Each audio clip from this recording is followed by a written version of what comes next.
ಭಂಡಾರ ಪ್ರಕಾಶನ ಮಸ್ಕಿಯವರು ಏರ್ಪಡಿಸಿರುವ ಕಾವ್ಯ ಕರ್ನಾಟಕ 100 ಅನ್ನುವಂತ ವಿಶೇಷ ಸರಣಿಗೆ ಮತ್ತೊಮ್ಮೆ ಎಲ್ರಿಗೂ ಸ್ವಾಗತ. ಒಂದಷ್ಟು ಬಿಡುವಿನ ನಂತರ ಮತ್ತೆ ಉಪನ್ಯಾಸವನ್ನ ಆರಂಭಿಸಲಾಗಿದೆ. ಜನಪದ 20ರ ಭಾಗವಾಗಿ ಪ್ರಾಯೋಗಿಕ ವಿಮರ್ಶೆ ಆನ್ಲೈನ್ ಉಪನ್ಯಾಸ ಸರಣಿ ಕರ್ನಾಟಕ ಸಮಾಜಕ್ಕೆ ಪರಿಗಣಿಸುವಷ್ಟು ಕೊಡುಗೆ ಕೊಟ್ಟ 100 ಕವಿಗಳ 100 ಕವನಗಳ ಮೇಲೆ ಕರ್ನಾಟಕದ ಮಹತ್ವದ 100 ವಿದ್ವಾಂಸರಿಂದ 100 ಉಪನ್ಯಾಸಗಳು ಅನ್ನುವಂತ ಒಂದು ಸರಣಿಯನ್ನ ಭಂಡಾರ ಪ್ರಕಾಶನ ಮಸ್ಕಿಯವರು ಆಯ್ದುಕೊಂಡಿದ್ರು.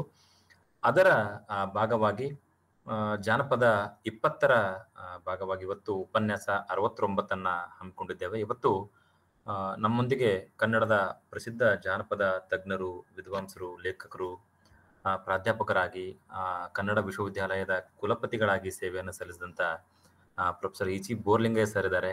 ಅವರಿಗೆ ಮೊದಲನೇದಾಗಿ ಭಂಡಾರ ಪ್ರಕಾಶನ ಮಸ್ಕಿಯ ವತಿಯಿಂದ ಎಲ್ಲ ಕೇಳುಗರ ವತಿಯಿಂದ ತುಂಬು ಹೃದಯದ ಸ್ವಾಗತವನ್ನ ಕೋರ್ತೇನೆ. ನಮಸ್ಕಾರ, ಧನ್ಯವಾದಗಳು. Thank you sir. ಇವತ್ತು ಸರ್ ಅವರು ಮಲೆ ಮಹದೇಶ್ವರ ಕಾವ್ಯದ ಸಂಕಮನ ಸಾಲು ಅನ್ನುವಂತ ವಿಷಯದ ಕುರಿತು ಉಪನ್ಯಾಸವನ್ನು ನೀಡಲಿದ್ದಾರೆ. ಆರಂಭದಲ್ಲಿ ಈ ಕಾರ್ಯಕ್ರಮದ ಸಂಯೋಜಕರಾಗಿರುವಂತಹ ಬಸವರಾಜ್ ಕೊಡಗುಂಟು ಸರ್ ಅವರಿಗೂ ಎಲ್ಲ ಸಂಯೋಜಕರಿಗೂ ಭಂಡಾರ ಪ್ರಕಾಶನ ಮಸ್ಕಿ ಅವರಿಗೂ ಕೂಡ ಸ್ವಾಗತವನ್ನ ಕೋರ್ತಾ, ಇಲ್ಲಿ ಭಾಗವಹಿಸಿರುವಂತಹ ಎಲ್ಲರಿಗೂ ಕೂಡ ಸ್ವಾಗತವನ್ನು ಕೋರ್ತಾ, ಆರಂಭದಲ್ಲಿ ಸರ್ ಅವರ ಒಂದಷ್ಟು ಪರಿಚಯದ ಮೂಲಕ ಕಾರ್ಯಕ್ರಮಕ್ಕೆ ಪ್ರವೇಶಿಕೆಯನ್ನ ಪಡೆದುಕೊಳ್ಳೋಣ. ಇ.ಜಿ. ಬೋರ್ಲಿಂಗಯ್ಯ ಸರ್ ಅವರು ಜಾನಪದ ವಿದ್ವಾಂಸರು, ಲೇಖಕರು, ಪ್ರಾಧ್ಯಾಪಕರು, ಕನ್ನಡ ವಿಶ್ವವಿದ್ಯಾಲಯದ ಕುಲಪತಿಗಳಾಗಿ ಕರ್ತವ್ಯವನ್ನ ನಿರ್ವಹಿಸಿದಂಥವರು.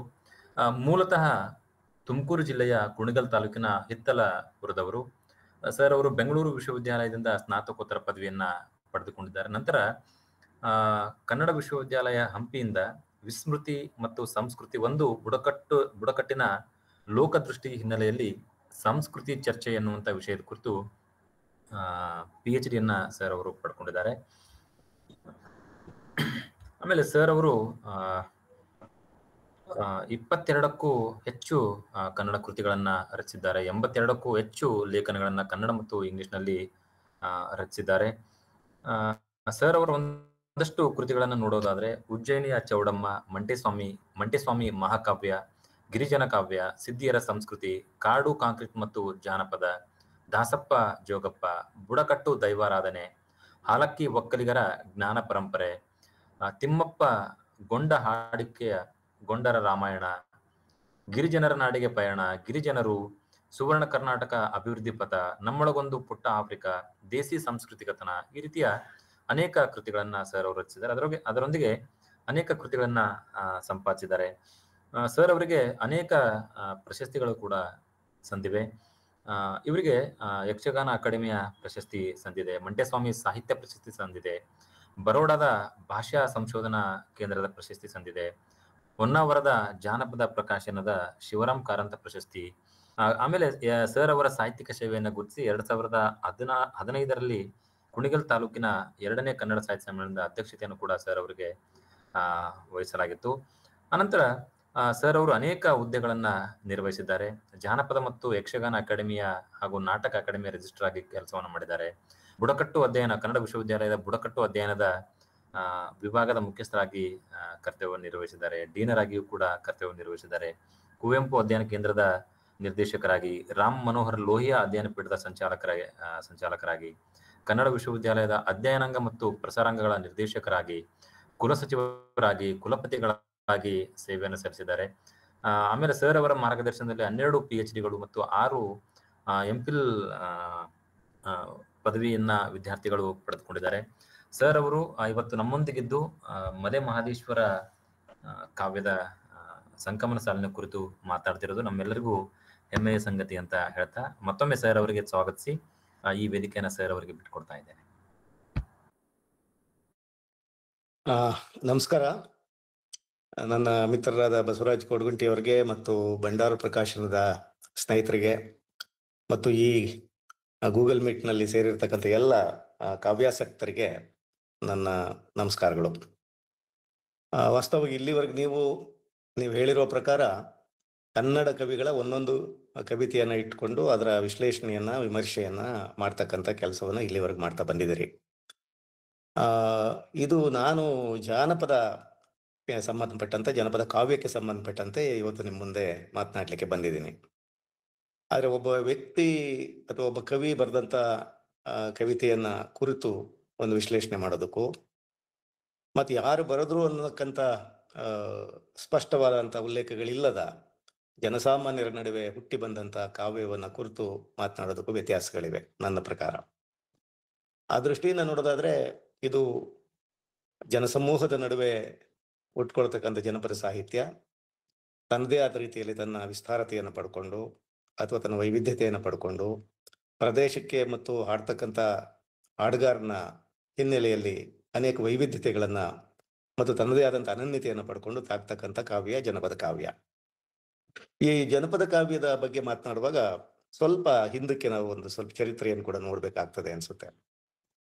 9ನೇ ಶತಮಾನದಲ್ಲಿ ಸಂಸ್ಕೃತ ಕಾವ್ಯ ಚಂದ್ರರಾಜನ ಮದನ ತಿಲಕ ಅಂತಕ್ಕಂಥ ಒಂದು ಸಂಸ್ಕೃತ ಕಾವ್ಯದಲ್ಲಿ ಆ ಚಂದ್ರರಾಜ ಹೇಳ್ತಾನೆ, ಯಾರು ಬೀದಿಗಳಲ್ಲಿ ತಂಬೂರಿಯನ್ನ ಇಟ್ಕೊಂಡು ಅಥವಾ ಚರ್ಮವಾದ್ಯಗಳನ್ನ ಇಟ್ಕೊಂಡು ಈ ರೀತಿಯಲ್ಲಿ ಬೀದಿಯಲ್ಲಿ ನುಡಿಸ್ತಾ ಹಾಡ್ತಾ ಬರ್ತಕ್ಕಂಥವರ ಗೋಷ್ಠಿಗೆ ಹೋಗುವಂಥವರು ನಮ್ಮ ಪಂಡಿತರ ಗೋಷ್ಠಿಗೆ ಯಾವ ಕಾರಣಕ್ಕೂ ಬರ್ತಕ್ಕದ್ದಲ್ಲ ಅಂತಕ್ಕಂಥ ಒಂದು ನಿಷೇಧವನ್ನ ಆ ಕಾವ್ಯದಲ್ಲಿ ವಿಧಿಸ್ತಾನೆ. ನಮ್ಮ ನಾಗವರ್ಮ ಕೂಡ 9ನೇ ಶತಮಾನದಲ್ಲಿದ್ದೇನೆ ಇದೇ ರೀತಿಯ ಅಭಿಪ್ರಾಯವನ್ನು ವ್ಯಕ್ತಪಡಿಸಿ ಅಂಥ ಗೋಷ್ಠಿಗಳಿಗೆ, ಅಂದ್ರೆ ಈ ಜನಪದ ಕವಿಗಳು ಆಡ್ತಕ್ಕಂಥ ಹಳ್ಳಿಗಾಡಿನ ಗ್ರಾಮೀಣ ಪ್ರದೇಶದ ಕವಿಗಳು ಅಥವಾ ಅಲ್ಲಿಯ ಜನಪದ ಗಾಯಕರು ಆಡ್ತಕ್ಕಂಥ ಗೋಷ್ಠಿಗಳಿಗೆ ಹೋಗುವವರು ನಮ್ಮ ಪಂಡಿತ ಗೋಷ್ಠಿಗೆ ಬರ್ತಕ್ಕದ್ದಲ್ಲ. ಈ ರೀತಿ ಅನೇಕ ರೀತಿಯಲ್ಲಿ ಆ ಕಾವ್ಯವನ್ನು ಕುರಿತು ನಿರ್ಲಕ್ಷ್ಯವನ್ನ ಮಾಡ್ತಾ ಬಂದಿರೋದನ್ನ ನಾವು ನೋಡ್ತೀವಿ.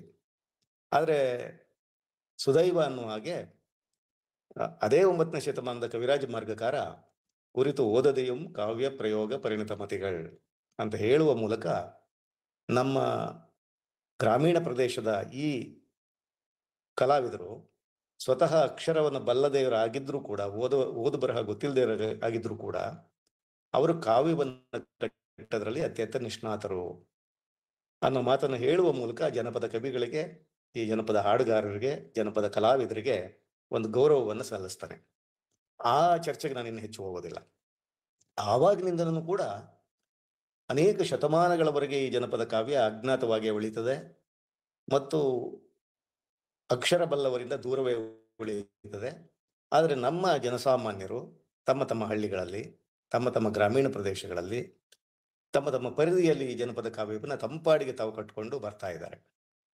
ಅಂದ್ರೆ ಇಂಥ ಜನಪದ ಸಾಹಿತ್ಯ ಕೇವಲ ಮನರಂಜನೆಗಾಗಿ ಹುಟ್ಟುತ್ತಾ ಅಥವಾ ಬೇರೆ ಬೇರೆ ಉದ್ದೇಶಗಳಿಗಾಗಿ ಹುಟ್ಕೊಂಡು ಬಂತ ಅನ್ನೋದು ಕೂಡ ನಾವು ಯೋಚನೆ ಮಾಡಬೇಕಾಗ್ತದೆ. ಜನಪದ ಕಾವ್ಯ ಅನ್ನುವಂಥದ್ದು ನನ್ನ ಪ್ರಕಾರ ಕೇವಲ ಮನರಂಜನೆ ಅಲ್ಲ.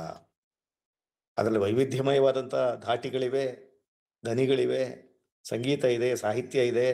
ಅದು ಮನೋರಂಜನೆಯನ್ನು ಕೊಡ್ತದೆ ಅನ್ನೋದು ನಿಜ. ಆದ್ರೂ ಕೂಡ ಜನಪದ ಸಾಹಿತ್ಯವನ್ನ ಇವತ್ತಿನ ದಿವಸ ನಾವು ನೋಡ್ಬೇಕಾಗಿರುವ ದೃಷ್ಟಿಕೋನ ಬೇರೆನೇ ಇದೆ. ಒಂದಂಶ ಒಪ್ಕೊಳ್ಳೋಣ, ಅದು ಜನಪದ ಸಾಹಿತ್ಯ ಮನೋರಂಜನೆಯನ್ನು ಕೂಡ ಕೊಡ್ತದೆ ಅನ್ನೋದನ್ನ. ಬಟ್ ಅದನ್ನ ಮೀರಿ ಜನಪದ ಸಾಹಿತ್ಯವನ್ನು ಯಾವ ರೀತಿ ನೋಡ್ಬೇಕು? ಸೊ ಈ ರೀತಿ ನಿರ್ಲಕ್ಷ್ಯಗೊಂಡಿದ್ದಂಥ ಜನಪದ ಸಾಹಿತ್ಯವನ್ನ ನಮ್ಮ ನವೋದಯ ಕಾಲದಲ್ಲಿ ನಮ್ಮ ಅನೇಕ ಕವಿಗಳು, ಬೇಂದ್ರೆಯವರು ಇರ್ಬೋದು, ಮಾಸ್ತಿ ವೆಂಕಟೇಶ ಅಯ್ಯಂಗಾರ್ ಇರ್ಬೋದು, ಇಂಥವರೆಲ್ಲ, BM ಶ್ರೀಕಂಠಯ್ಯನವರು ಇರ್ಬೋದು, ತೀನಂ ಶ್ರೀಕಂಠಯ್ಯನವರು, ಇಂಥವರೆಲ್ಲ ಅದ್ರ ಬಗ್ಗೆ ಗಮನವನ್ನು ಹರಿಸಿ ನೋಡಿ ಜನಪದ ಸಾಹಿತ್ಯ ಹೀಗಿದೆ ಅನ್ನೋ ಮಾತನ್ನು ಕೂಡ ಹೇಳಿದ್ರು. ಈ ಉದಾಹರಣೆಗೆ ತೀನಂ ಶ್ರೀಕಂಠಯ್ಯನವರು ಕೆರೆಗೆ ಹಾರ ಅನ್ನುವಂಥ ನಮ್ಮ ಕಥನ ಕಾವ್ಯವನ್ನು ಇಟ್ಕೊಂಡು ನೋಡಿ ಒಂದು ಸಂಸ್ಕೃತಿ ಅನ್ನೋದು ಹೇಗಿರ್ತದೆ, ಒಂದು ತ್ಯಾಗ ಅನ್ನೋದು ಹೇಗಿರ್ತದೆ ಅಂತ ಸ್ವಲ್ಪ ವೈಭವೀಕರಿಸಿ ಅದನ್ನ ನೋಡಿದ್ರು. ಸೊ ಹಾಗೇನೆ ಸುಮಾರು ನಮ್ಮ ನವೋದಯ ಕಾಲದ ಸಂದರ್ಭದಲ್ಲಿ ಜನಪದ ಸಾಹಿತ್ಯವನ್ನ ವೈಭವೀಕರಿಸಿ ನೋಡ್ತಕ್ಕಂಥ ಒಂದು ಕಾಲಘಟ್ಟ ಇತ್ತು. ಆದ್ರೆ ಈಗ ಬರೀ ವೈಭವೀಕರಿಸಿ ನೋಡ್ಬೇಕಾ, ಈ ಕಾವ್ಯವನ್ನ ಬೇರೆ ಬೇರೆ ರೂಪದಲ್ಲಿ ನೋಡ್ಬೇಕಾ ಅನ್ನೋದನ್ನು ಕೂಡ ಬಹಳ ಮುಖ್ಯ. ಈ ಸಂದರ್ಭದಲ್ಲಿ ಹೀಗೆ ಒಂದು ಚರ್ಚೆ ನಡೀತಿರುವಂತ ಸಂದರ್ಭದಲ್ಲಿ 1974ನೇ ಇಸ್ವಿನಲ್ಲಿ ಜನಪದ ಸಾಹಿತ್ಯಕ್ಕೆ ಒಂದು ಹೊಸ ಆಯಾಮ ಒದಗಿ ಬಂತು. ಅದೇನಪ್ಪಾ ಅಂತಂದ್ರೆ, ಮೈಸೂರಿನಲ್ಲಿ ಡಾಕ್ಟರ್ PK ರಾಜಶೇಖರ ಅನ್ನುವಂಥ ಒಬ್ಬ ಅತ್ಯುತ್ತಮ ಮತ್ತು ಪ್ರಸಿದ್ಧ ಜನಪದ ಸಂಗ್ರಾಹಕರು ಮಲೆಮಹದೇಶ್ವರ ಕಾವ್ಯವನ್ನ ಸಂಗ್ರಹ ಮಾಡಿದ್ರು. ಈ ಮಲೆಮಹದೇಶ್ವರ ಕಾವ್ಯ ಎಷ್ಟರ ಮಟ್ಟಿಗೆ ಅಂದ್ರೆ ಸುಮಾರು 1,000 ಪುಟಗಳನ್ನು ಮೀರುವ ರೀತಿಯಲ್ಲಿ ಅಷ್ಟು ಬೃಹತ್ ಕಾವ್ಯ ಅವರಿಗೆ ಸಿಕ್ತು. ಅಂದ್ರೆ ಮಲೆಮಹದೇಶ್ವರ ಅನ್ನುವ ದೈವದ ಹೆಸರಿನಲ್ಲಿ ಮತ್ತು ಆ ದೈವದ ಅನೇಕ ಸ್ಥಾನಕಗಳನ್ನ ಮತ್ತು ಆ ದೈವದ ಅನೇಕ ಸಂಗತಿಗಳನ್ನು ಹೇಳುವಂತ ರೀತಿಯಲ್ಲಿ ಆ ಕಾವ್ಯ ಅವರಿಗೆ ಸಿಕ್ತು ಮತ್ತು ಅದನ್ನ ಅವರು ಪ್ರಕಟಿಸಿದ್ರು. ಆ ಸಂದರ್ಭದಲ್ಲಿ ಇಡೀ ಮೈಸೂರು ವಿಶ್ವವಿದ್ಯಾಲಯ ತಲ್ಲಣಗೊಂಡಿತು ಮತ್ತು ಇಡೀ ಕರ್ನಾಟಕ ತಲ್ಲಣಗೊಂಡಿತು. ಏನಪ್ಪ, ಜನಪದ ಸಾಹಿತ್ಯದಲ್ಲಿ ಈ ರೀತಿಯ ಒಂದು ಮಹಾಕಾವ್ಯ ಸಿಗಲಿಕ್ಕೆ ಸಾಧ್ಯವಾ ಅಂತೇಳಿ. ಸೊ ಅವರು ಪ್ರಕಟಣೆ ಮಾಡಿದ ಮೇಲೆ ಅದನ್ನ ಜನಪದ ಸಾಹಿತ್ಯವನ್ನು ನೋಡುವ ಬಗೆ ಬದಲಾಯಿತು ಅಂತ ನನಗೆ ಅನ್ನಿಸ್ತದೆ. ಆಮೇಲೆ ಅದಾದ್ಮೇಲೆ ಸುಮಾರು ನಾವು ನಮ್ಮ ಕನ್ನಡ ವಿಶ್ವವಿದ್ಯಾಲಯದಿಂದ 1995-96 ಅಲ್ಲಿಂದ 2000 ಇಸ್ವಿಯವರೆಗೆ ಒಂದು 16 ಜನಪದ ಮಹಾಕಾವ್ಯಗಳನ್ನ ನಾವು ಸಂಗ್ರಹ ಮಾಡಿ ಪ್ರಕಟಣೆ ಕೆಲಸವನ್ನು ಕೂಡ ಮಾಡಿದ್ವಿ. ಅದರಲ್ಲಿ ಮಂಟೆಸ್ವಾಮಿ ಕಾವ್ಯ ಕೂಡ ಒಂದು. ಅದು ನಾನು ಸಂಪಾದನೆ ಮಾಡಿದಂತ ಮಂಟೆಸ್ವಾಮಿ ಕಾವ್ಯ. ಇವತ್ತು ನೀವು ಇಡೀ ಕರ್ನಾಟಕದಾದ್ಯಂತ ತಗೊಂಡ್ರೆ ಸುಮಾರು 21ಕ್ಕೂ ಹೆಚ್ಚು ಜನಪದ ಮಹಾಕಾವ್ಯಗಳು ಪ್ರಕಟ ಆಗಿರೋದನ್ನ ನಾವು ನೋಡ್ತೀವಿ. ನನ್ನ ಗಮನಕ್ಕೆ ಬಂದಾಗ, ಯಾಕೆಂದ್ರೆ ನಾನು ಇಡೀ ಭಾರತದ ಅನೇಕ ಭಾಷೆಗಳಲ್ಲಿ ಬಂದಿರತಕ್ಕಂಥ ಜನಪದ ಸಾಹಿತ್ಯವನ್ನು ಅವಲೋಕನೆ ಮಾಡಿದ್ದೀನಿ. ನನ್ನ ಗಮನಕ್ಕೆ ಬಂದ ಹಾಗೆ ಅತ್ಯಂತ ಹೆಚ್ಚು ರಾಜ್ಯಗಳಲ್ಲಿ ಪ್ರಚಲಿತವಿರ್ತಕ್ಕಂಥ ಹಿಂದಿ ಭಾಷೆಯಲ್ಲಿ ಕೂಡ ಇಷ್ಟು ಮಹಾಕಾವ್ಯಗಳು ಪ್ರಕಟಗೊಂಡಿಲ್ಲ. ಇನ್ನು ನಮ್ಮ ಸುತ್ತಮುತ್ತ ಇರ್ತಕ್ಕಂಥ ದ್ರಾವಿಡ ಭಾಷೆಗಳಾದ ತೆಲುಗು, ತಮಿಳು, ಮಲಯಾಳಂನಲ್ಲಿ ಕೂಡ ಈ ರೀತಿ ಇಷ್ಟು ಸಂಖ್ಯೆಯ ಜನಪದ ಮಹಾಕಾವ್ಯಗಳು ಪ್ರಕಟಗೊಂಡಿಲ್ಲ ಅನ್ನೋದು ಬಹಳ ಗಮನಿಸಬೇಕಾದ ಅಂಶ. ಅಂದ್ರೆ ಇದು ನಮ್ಮ ಕನ್ನಡದ ಒಂದು ಜನಪದ ಶಕ್ತಿಯನ್ನ ಮತ್ತು ನಮ್ಮ ಗ್ರಾಮೀಣರಿಗೆ ಇದ್ದಂತಹ ಒಂದು ಅಭೂತಪೂರ್ವವಾದ ಪ್ರತಿಭೆಯನ್ನ ಅನಾವರಣ ಮಾಡ್ತಕ್ಕಂಥ ವಿಷಯ ಅಂತ ನನಗೆ ಅನ್ನಿಸ್ತದೆ. ಇದನ್ನು ನಾನು ವೈಭವೀಕರಿಸ ಹೇಳ್ತಾ ಇಲ್ಲ, ವಾಸ್ತವ ಸಂಗತಿ. 21 ಜನಪದ ಮಹಾಕಾವ್ಯಗಳು ನಮ್ಮ ಭಾರತೀಯ ಭಾಷೆಯಲ್ಲಿ, ಯಾವುದೇ ಭಾಷೆಯಲ್ಲಿ ಇದುವರೆಗೆ ಪ್ರಕಟಗೊಂಡಿಲ್ಲ. ಇದು ನಮ್ಮ ಕನ್ನಡದ ಶಕ್ತಿ ಅಂತೇಳಿ. ಅದರಲ್ಲಿ ಈಗ ನಾವು ನಮ್ಮ ಮಲೆಮಹದೇಶ್ವರ ಕಾವ್ಯವನ್ನು ನೋಡೋದಾದ್ರೆ, ಈ ಮಲೆಮಹದೇಶ್ವರ ಅನ್ನೋರು ಯಾರು? ಮಲೆಮಹದೇಶ್ವರ ಅನ್ನುವಂಥ ಈ ವ್ಯಕ್ತಿ ಸುಮಾರು 14ನೇ ಶತಮಾನದಲ್ಲಿ ಅಥವಾ 16ನೇ ಶತಮಾನದಲ್ಲಿ ಅಂತ ಹೇಳ್ತಾರೆ, ಗೊತ್ತಿಲ್ಲ ನಮಗೆ. ಇದರ ಬಗ್ಗೆ ಕಾಲ ಇನ್ನು ನಮಗೆ ನಿರ್ಣಯ ಮಾಡ್ಲಿಕ್ಕಾಗಿಲ್ಲ. ಉತ್ತರದಿಂದ ದಕ್ಷಿಣದ ಭಾಗಕ್ಕೆ ಬಂದಂತ ಒಬ್ಬ ಯತಿ, ಅಂದ್ರೆ ಒಬ್ಬ ಸಂತ ಅನ್ನುವಂಥ ಮಾತುಗಳಿವೆ. ಹೀಗೆ ಉತ್ತರದಲ್ಲಿ ಈಗಾಗಲೇ ಕಲ್ಯಾಣದಲ್ಲಿ ಬಸವಣ್ಣ ಮತ್ತು ಅಲ್ಲಮ ಪ್ರಭುಗಳ ನೇತೃತ್ವದಲ್ಲಿ ನಡೆದಂತ ಆ ಒಂದು ಕಾಯಕ ಜೀವಿಗಳ ಒಂದು ಸಮಾವೇಶ ಏನಿತ್ತು ಮತ್ತು ಜಾತ್ಯತೀತವಾದ ಸಮಾಜವನ್ನು ಕಟ್ಟತಕ್ಕಂಥ ಒಂದು ಆಶಯ ಏನಿತ್ತು, ಅದು ಅಲ್ಲಿ ಅನೇಕ ಕಾರಣಗಳಿಗಾಗಿ ಸ್ಥಗಿತಗೊಂಡ ನಂತರ ಅದನ್ನು ಅನೇಕರು ಮುಂದುವರಿಸ್ತಾ ಬರ್ತಾರೆ ಅಲ್ಲಿ. ಆನಂತರ ಅದು ಒಂದು ಬೇರೆ ರೀತಿಯಲ್ಲಿ ಅದು ಸಾಂಸ್ಥೀಕರಣಗೊಂಡ ನಂತರ ಅದನ್ನ ದಕ್ಷಿಣದಲ್ಲಾರು ಮುಂದುವರಿಸಬೇಕು ಅನ್ನುವ ರೀತಿಯಲ್ಲಿ ಮಲೆಮಹದೇಶ್ವರ ಮತ್ತು ಮಂಟೆಸ್ವಾಮಿ ಅಂತಕ್ಕಂಥ ಸಂತರು ದಕ್ಷಿಣ ಭಾಗಕ್ಕೆ ಬಂದರು ಉತ್ತರ ಭಾಗದಿಂದ ಅನ್ನುವಂತ ಹೇಳುವಂತ ಮಾತುಗಳಿದೆ. ಸೊ ಆ ಚರ್ಚೆ ಕೂಡ ನಾನು ಇಲ್ಲಿ ಹೆಚ್ಚು ಹೋಗೋದಿಲ್ಲ, ಯಾಕಂದ್ರೆ ಇದೆಲ್ಲ ಬಹಳ ದೊಡ್ಡ ಚರ್ಚೆ. ಅದು ಹಾಗೆ ಬಂದಂತ ಮಲೆಮಹದೇಶ್ವರ ಒಂದು ಮಠದಲ್ಲಿ ಸೇರ್ಕೊಂಡು ಅಲ್ಲಿ ಬೇರೆ ಬೇರೆ ಕಾಯಕಗಳನ್ನು ಮಾಡ್ತಾ ಮತ್ತು ಅವನಿಗೆ ದಕ್ಷಿಣ ಭಾಗದಲ್ಲಿ ಇರ್ತಕ್ಕಂಥ ಯಾರೋ ಸೌಂಡ್ ಮಾಡ್ತಿದ್ದಾರೆ, ಮುಂದುವರಿಸ್ತೇನೆ ಅಂತ ಈ ಶ್ರಮಜೀವಿ ವರ್ಗಗಳನ್ನ ಒಂದು ಕಡೆ ಸೇರಿಸುವ ಕೆಲಸವನ್ನ ಮಲೆಮಹದೇಶ್ವರ ಅನ್ನುವಂಥ ಈ ಸಂತ ಮಾಡ್ತಾನೆ ಅನ್ನುವಂಥದ್ದು ಸಾಮಾನ್ಯವಾಗಿ ನಮ್ಮೆಲ್ಲರಿಗೂ ತಿಳಿದಿರುವಂತ ವಿಚಾರ. ಅಂದ್ರೆ ದಕ್ಷಿಣದ ತುದಿಯಲ್ಲಿ ಇವತ್ತಿನ ನಾವು ಚಾಮರಾಜನಗರ ಜಿಲ್ಲೆ ಅಂತ ಏನ್ ಹೇಳ್ತೀವಿ, ಆ ಚಾಮರಾಜನಗರ ಜಿಲ್ಲೆಯ ಮಲೆಮಹದೇಶ್ವರ ಬೆಟ್ಟ ಅನ್ನುವಂಥದ್ದೇ ಒಂದು ಸುಮಾರು 77 ಮಲೆಗಳಿವೆ ಅಲ್ಲಿ ಅಂತ ಹೇಳ್ತಾರೆ. ಎಲ್ಲ ಬೆಟ್ಟ ಸಾಲುಗಳ ಒಂದು ದೊಡ್ಡ ಒಂದು ಅರಣ್ಯ ಅದು ನಿಜವಾಗಿ. ಅಂತ ಅರಣ್ಯದ ಒಂದು ಭಾಗದಲ್ಲಿ ಇದ್ದುಕೊಂಡು ಅಲ್ಲೊಂದು ನಾಗಮಲೆ ಅಂತ ಬರ್ತದೆ. ಆ ಅರಣ್ಯದ ತುದಿಯಲ್ಲಿ ಇರ್ತಕ್ಕಂಥ ನಾಗಮಲೆ ಅಂತಕ್ಕಂಥ ಕೋಡುಗಲ್ಲಿನ ಕೆಳಗಡೆ ವಾಸವನ್ನ ಮಾಡ್ಕೊಂಡಿದ್ದು ತನ್ನ ಅನೇಕ ಮಹಿಮೆಗಳನ್ನ ಮೆರೆಯುವ ಮೂಲಕ ಜನಸಾಮಾನ್ಯರನ್ನ ತನ್ನತ್ತ ಆಕರ್ಷಿಸಿ ಆ ರೀತಿಯ ಒಂದು ಶ್ರಮಜೀವಿ ವರ್ಗವನ್ನ, ಬೇರೆ ಬೇರೆ ಕಾಯಿಕ ಜೀವಿಗಳನ್ನ ಒಂದು ಕಡೆ ಸೇರಿಸುವಂತ ಕೆಲಸವನ್ನ ಮತ್ತು ಬಸವಣ್ಣನವರು ಮಾಡಿದಂತ ಕೆಲಸವನ್ನು ಮುಂದುವರಿಸುವ ಕೆಲಸವನ್ನ ಮಲೆಮಹದೇಶ್ವರ ಅನ್ನುವಂಥ ಯತಿ ಮಾಡಿದ್ರು ಅನ್ನುವಂಥ ಮಾತುಗಳಿವೆ. ಆದ್ರೆ ಇಂಥ ಒಬ್ಬ ಯತಿಯನ್ನ ಜನಸಾಮಾನ್ಯರು ಕಾಲಕ್ರಮೇಣದಲ್ಲಿ ಅನೇಕ ಬಗೆಯಲ್ಲಿ ವರ್ಣನೆ ಮಾಡ್ತಾ ಆತನ ಬಗ್ಗೆ ಕಥೆಗಳನ್ನು ಕಟ್ತಾ ಮತ್ತು ಆತನ ಪವಾಡಗಳ ಬಗ್ಗೆ ಅನೇಕ ಸೃಷ್ಟಿಗಳನ್ನು ಮಾಡ್ತಾ ಬಂದರು. ಸೊ ಹೀಗೆ ಬಂದಂತ ಸಂದರ್ಭದಲ್ಲಿ ಮಲೆಮಹದೇಶ್ವರ ಕಾವ್ಯ ನಮ್ಮ ಜನಸಾಮಾನ್ಯರಿಂದ ಮಲೆಮಹದೇಶ್ವರನ ವೈಭವೀಕರಣವನ್ನು ಮಾಡ್ತದೆ ಮತ್ತು ಅದ್ರ ಜೊತೆಗೆ ಅವತ್ತಿನ ಕಾಲದಿಂದಲೂ ಬಂದಂತ ಒಂದು ಸಮಾಜದ ಚಿತ್ರಣವನ್ನ ಕೊಡುವ ರೀತಿಯಲ್ಲಿ ಕಾವ್ಯ ಮುಂದುವರಿತಾ ಹೋಗ್ತದೆ ಅನ್ನೋದು ಬಹಳ ಮುಖ್ಯವಾದಂತ ಸಂಗತಿ. ಅದ್ರಲ್ಲಿ ಒಂದು ಅಂದ್ರೆ ಮಲೆಮಹದೇಶ್ವರ ಕಾವ್ಯ ಅನ್ನುವಂಥದ್ದು ಬರೀ ಒಂದು ಕಥೆ ಅಲ್ಲ. ಅದು ಅಂದ್ರೆ ಮಲೆಮಹದೇಶ್ವರ ಅನ್ನುವಂಥ ಒಬ್ಬ ವ್ಯಕ್ತಿ ಪ್ರಧಾನವಾಗಿಟ್ಕೊಂಡು ಆತನ ಸುತ್ತಲೂ ಅನೇಕ ಕಥೆಗಳನ್ನು ಹೆಣೆಯಲಾದಂತ ಒಂದು ಮಹಾಕಾವ್ಯ ಇದು. ಅಂಥದ್ರಲ್ಲಿ ಒಂದು ಕತೆ ಸಂಕಮನ ಸಾಲು, ಸಂಕಮನ ಕಥೆ ಅಂತಕ್ಕಂಥದ್ದು. ಇದನ್ನ ಒಂದು ಮಹಾಕಾವ್ಯದ ಭಾಗವನ್ನಾಗಿಯೂ ನೋಡ್ಬೋದು. ಅನೇಕ ನಮ್ಮ ವೃತ್ತಿ ಗಾಯಕರು ದಕ್ಷಿಣ ಭಾಗದಲ್ಲಿ ಇದನ್ನೇ ಒಂದು ಪ್ರತ್ಯೇಕವಾದ ಕಥೆಯನ್ನಾಗಿ ಕೂಡ ಮಾಡ್ತಾ ಹೋಗ್ತಾರೆ. ಕಂಸಾಳೆ ಅಂತ ನೀವು ನೋಡಿರ್ಬೋದು. ಕಂಸಾಳೆಯನ್ನ ಇಟ್ಕೊಂಡು ಮಲೆಮಹದೇಶ್ವರನ ಕಾವ್ಯನ ಹಾಡ್ತಕ್ಕಂಥ ಕಂಸಾಳೆ ಗಾಯಕರು, ಅವರು ದೇವರ ಗುಡ್ರು ಅಂತ ಕರಿತೀವಿ ಅವರು. ಮತ್ತೆ ಮಂಟೇಸ್ವಾಮಿ ಕಾವ್ಯವನ್ನು ಆಡ್ತಕ್ಕಂಥ ನೀಲ್ಗಾರರು ಅಂತ ಹೇಳ್ತೀವಿ. ಅವರು ತಂಬೂರಿಯನ್ನ ಇಟ್ಕೊಂಡು ಕಥೆಯನ್ನ ಹೇಳ್ತಕ್ಕಂಥ ಮಹಾಕಾವ್ಯವನ್ನು ಆಡ್ತಕ್ಕಂಥ ನೀಲ್ಗಾರರಿದ್ದಾರೆ.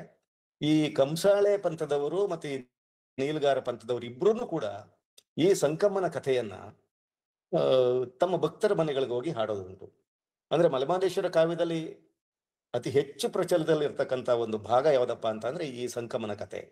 ಸಂಕಮ್ಮ ಅಂತಕ್ಕಂಥ ಒಬ್ಬ ಶಿವಶರಣೆ ಸಂಕಮ್ಮ, ಸತ್ಯಶರಣೆ ಸಂಕಮ್ಮ ಮತ್ತು ಮಹಾಪತಿವ್ರತೆ ಸಂಕಮ್ಮ, ಈ ರೀತಿ ಎಲ್ಲ ಅನೇಕ ರೀತಿಯಲ್ಲಿ ಆ ಕಥೆಗೆ ಹೆಸರುಗಳನ್ನ ಇಟ್ಕೊಂಡಿದ್ದಾರೆ.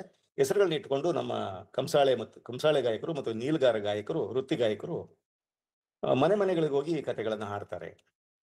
ಮತ್ತು ಇವರನ್ನ ವರ್ಷದಲ್ಲಿ ಅನೇಕ ಸಲ ಬೇರೆ ಬೇರೆ ಪವಿತ್ರವಾದ ದಿನಗಳಲ್ಲಿ ಕರೆಸಿ ಭಕ್ತರು ಹಾಡಿಸ್ತಾರೆ ಕೂಡ ಈ ಕಥೆಯನ್ನ. ಬರೀ ಇದೊಂದೇ ಕಥೆಯಲ್ಲ, ಮಲೆಮಹದೇಶ್ವರ ಕಾವ್ಯದಲ್ಲಿ ಸುಮಾರು ಅನೇಕ ಇಂಥ ಭಾಗಗಳು ಬರ್ತವೆ.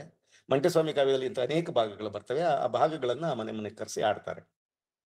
ಸೊ ಇದರಲ್ಲಿ ಒಂದು ಬಹಳ ಮುಖ್ಯವಾದಂಥ ಭಾಗ ನಾನು ಈಗಾಗಲೇ ಹೇಳಿದಾಗ ಈ ಸಂಕಮನ ಕತೆ, ಮಲೆಮಹದೇಶ್ವರ ಕಾವ್ಯದಲ್ಲಿ ಇರ್ತಕ್ಕಂಥ ಸಂಕಮನ ಕತೆ. ಯಾಕೆ ಈ ಸಂಕಮನ ಕಥೆಯನ್ನು ನಾವು ವಿಶೇಷವಾಗಿ ನೋಡ್ಬೇಕು? ಇದರಲ್ಲಿ ಏನು ವಿಶೇಷ ಇದೆ? ಒಂದು, ನಾನು ಈಗಾಗಲೇ ಹೇಳಿದಾಗೆ ಇದೊಂದು ಕಾವ್ಯವಾಗಿ ಹೇಗೆ ತನ್ನ ಕೆಲಸವನ್ನು ಮಾಡಿದೆ ಮತ್ತು ಪರಂಪರೆಯ ಬದುಕನ್ನು ಹೇಗೆ ಪ್ರತಿಬಿಂಬಿಸ್ತದೆ ಮತ್ತು ಇದರಲ್ಲಿ ಬರ್ತಕ್ಕಂಥ ಅನೇಕ ಮೌಲ್ಯಗಳ ಸಂಘರ್ಷ ಹೇಗಿದೆ, ಒಂದು ಸಾಂಸ್ಕೃತಿಕವಾದಂಥ ಇತಿಹಾಸವನ್ನು ಕಟ್ಟುವ ರೀತಿಯಲ್ಲಿ ಈ ಕಥೆ ನಮಗೆ ಹೇಗೆ ಒಳಹುಗಳನ್ನು ಕೊಡ್ತದೆ ಅನ್ನೋದನ್ನ ಮುಖ್ಯವಾಗಿ ಇಟ್ಕೊಂಡು ನಾನು ಮಾತನಾಡ್ಲಿಕ್ಕೆ ಬಯಸ್ತಾ ಇದ್ದೀನಿ. ಈಗ ಈ ಮಲೆಮಹದೇಶ್ವರ ಕಾವ್ಯವನ್ನು ಸುಮ್ಮನೆ ನಿಮ್ಗೆ ಒಂದಿಷ್ಟು ವಾಚನ ಮಾಡಿ ಮೊದಲು ಹೇಳ್ತೀನಿ ನಿಮ್ಗೆ. ಅದು ಹೇಗೆ ಅಂದ್ರೆ ಅದನ್ನ ಹಾಡುವ ಕ್ರಮ ಬೇರೆ, ನಾನು ಇಲ್ಲಿ ಹಾಡ್ಲಿಕ್ಕಾಗಲ್ಲ, ಯಾಕೆಂದ್ರೆ ಅದಕ್ಕೆ ಗಾಯಕರು ಬೇಕು. ಅಂದ್ರೆ ಈ ಯಾವುದೇ ಕಾವ್ಯಗಳು ಹೇಗಿದೆ ಅಂತ ಅಂದ್ರೆ ನಮ್ಮ ಜನಪದ ಮಹಾಕಾವ್ಯಗಳು ಒಂದು ಏಕಕಾಲದಲ್ಲಿ ಸಾಹಿತ್ಯ, ಸಂಗೀತ, ನರ್ತನ ಎಲ್ಲವೂ ಇರ್ತಕ್ಕಂಥ ಒಂದು ಇವು ಅಂದ್ರೆ ಇದರಲ್ಲಿ 4-6 ಗಾಯಕರು ಇರ್ತಾರೆ. ಒಬ್ಬ ಮುಖ್ಯ ಗಾಯಕ ಆಡ್ತಿರ್ತಾನೆ, ಇನ್ನಿಬ್ಬರು 3 ಗಾಯಕರು ಆತನಿಗೆ ಸಾಥ್ ಕೊಡ್ತಾ ಹೋಗ್ತಾರೆ ಮತ್ತು ಮಧ್ಯ ಮಧ್ಯೆ ಸಂಭಾಷಣೆಗಳು ಬರ್ತದೆ. ಮತ್ತೆ ಏನಪ್ಪಾ ಈ ರೀತಿ ಆಯ್ತು, ಸಂಕಮನಿಗೆ ಏನಪ್ಪಾ ಆಯ್ತು ಅಂದ್ರೆ ಏನಪ್ಪಾ ಆಯ್ತು ಅಂತ ಅವನು ಕೇಳ್ತಾನೆ. ಅವಾಗ ಇವನ್ ಕಥೆಗಳನ್ನ ಮುಂದುವರಿಸ್ತಾ ಹೋಗ್ತಾನೆ. ಅಂದ್ರೆ ಇದು ಗದ್ಯ ಪದ್ಯ ಮಿಶ್ರಿತವಾದ ಚಂಪೂ ಶೈಲಿಯಲ್ಲಿ ಈ ಕಾವ್ಯ ಮುಂದುವರಿತಾ ಹೋಗ್ತದೆ. ನಮ್ಮ ತೀನಂ ಶ್ರೀಕಂಠಯ್ಯನವರು ಮತ್ತೆ BM ಶ್ರೀ ಮತ್ತೆ ಇಂಥವ್ರ ಕೆಲವು ವಿದ್ವಾಂಸರ ಪ್ರಕಾರ ಏನಿವತ್ತು ಚಂಪು ಅಂತಕ್ಕಂಥ ಒಂದು ಕಾವ್ಯ ಪ್ರಕಾರ, ಪ್ರಾಚೀನ ಕಾವ್ಯ ಪ್ರಕಾರ ನಮ್ಮಲ್ಲಿ ಇದೆ, ಆ ಚಂಪು ಕಾವ್ಯ ಪ್ರಕಾರ ಬಹುಶಃ ಈ ಜನಪದ ಕಾವ್ಯದಿಂದ ಪ್ರೇರಣೆಗೊಂಡು ಸೃಷ್ಟಿಯಾಗಿರಬಹುದು. ಯಾಕಂದ್ರೆ ಕನ್ನಡದಲ್ಲಿ ಚಂಪು ಸಾಹಿತ್ಯ ಬಂದ ಮೇಲೆ ಸಂಸ್ಕೃತದಲ್ಲಿ ಕೂಡ ಬಂದಿದೆ. ಕನ್ನಡದಲ್ಲಿ ಬರೋಕ್ಕಿಂತ ಮೊದಲು ಸಂಸ್ಕೃತದಲ್ಲಿ ಈ ಚಂಪು ಸಾಹಿತ್ಯ ಇರಲಿಲ್ಲ.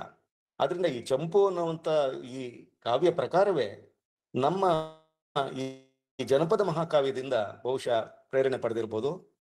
ಅದಕ್ಕೆ ಅವರು ಅನೇಕ ಕಾರಣಗಳನ್ನ ಕೊಡ್ತಾರೆ ಬಿಡಿ. ಅಂದ್ರೆ ಕವಿರಾಜ ಮಾರ್ಗನ ಕಾಲಕ್ಕೆ ಏನು ಅವನು ಹೇಳ್ತಾನೆ, ನಮ್ಮ ಗಾಯಕರು ಹೀಗಿದ್ರು ಅಂತೇಳಿ, ಆ ಸಂದರ್ಭಕ್ಕೆ ಅವ್ರು ಹೇಗೆ ಆಡ್ತಾ ಇದ್ರು, ಏನ್ ಆಡ್ತಾ ಇದ್ರು, ಅಲ್ಲಿಂದ ಇಲ್ಲಿಗೆ ಇವರು ಇದನ್ನ ತಗೊಂಡಿರ್ಬೋದು. ಅದು ಬಹಳ ಕಾಲದಿಂದ ಇದು ನಮ್ಮಲ್ಲಿ ಇತ್ತು ಅನ್ನುವಂಥ ಇದನ್ನ ಮಾಡ್ತಾರೆ. ಮತ್ತೆ ಆ ರೀತಿಯ ಚರ್ಚೆಗೆ ಈಗ ಹೋದ್ರೆ ತುಂಬಾ ಸಮಯ ಬೇಕು. ಈ ಉದಾಹರಣೆಗೆ ಇವರು ಹೇಗೆ ಕಾವ್ಯವನ್ನು ಆರಂಭ ಮಾಡ್ತಾರೆ, ನಾನು ಸುಮ್ಮನೆ ವಾಚನ ಮಾಡ್ತೀನಿ, ನಿಮ್ಗೆ ಹಾಡ್ಲಿಕ್ಕಾಗಲ್ಲ ಇಲ್ಲಿ.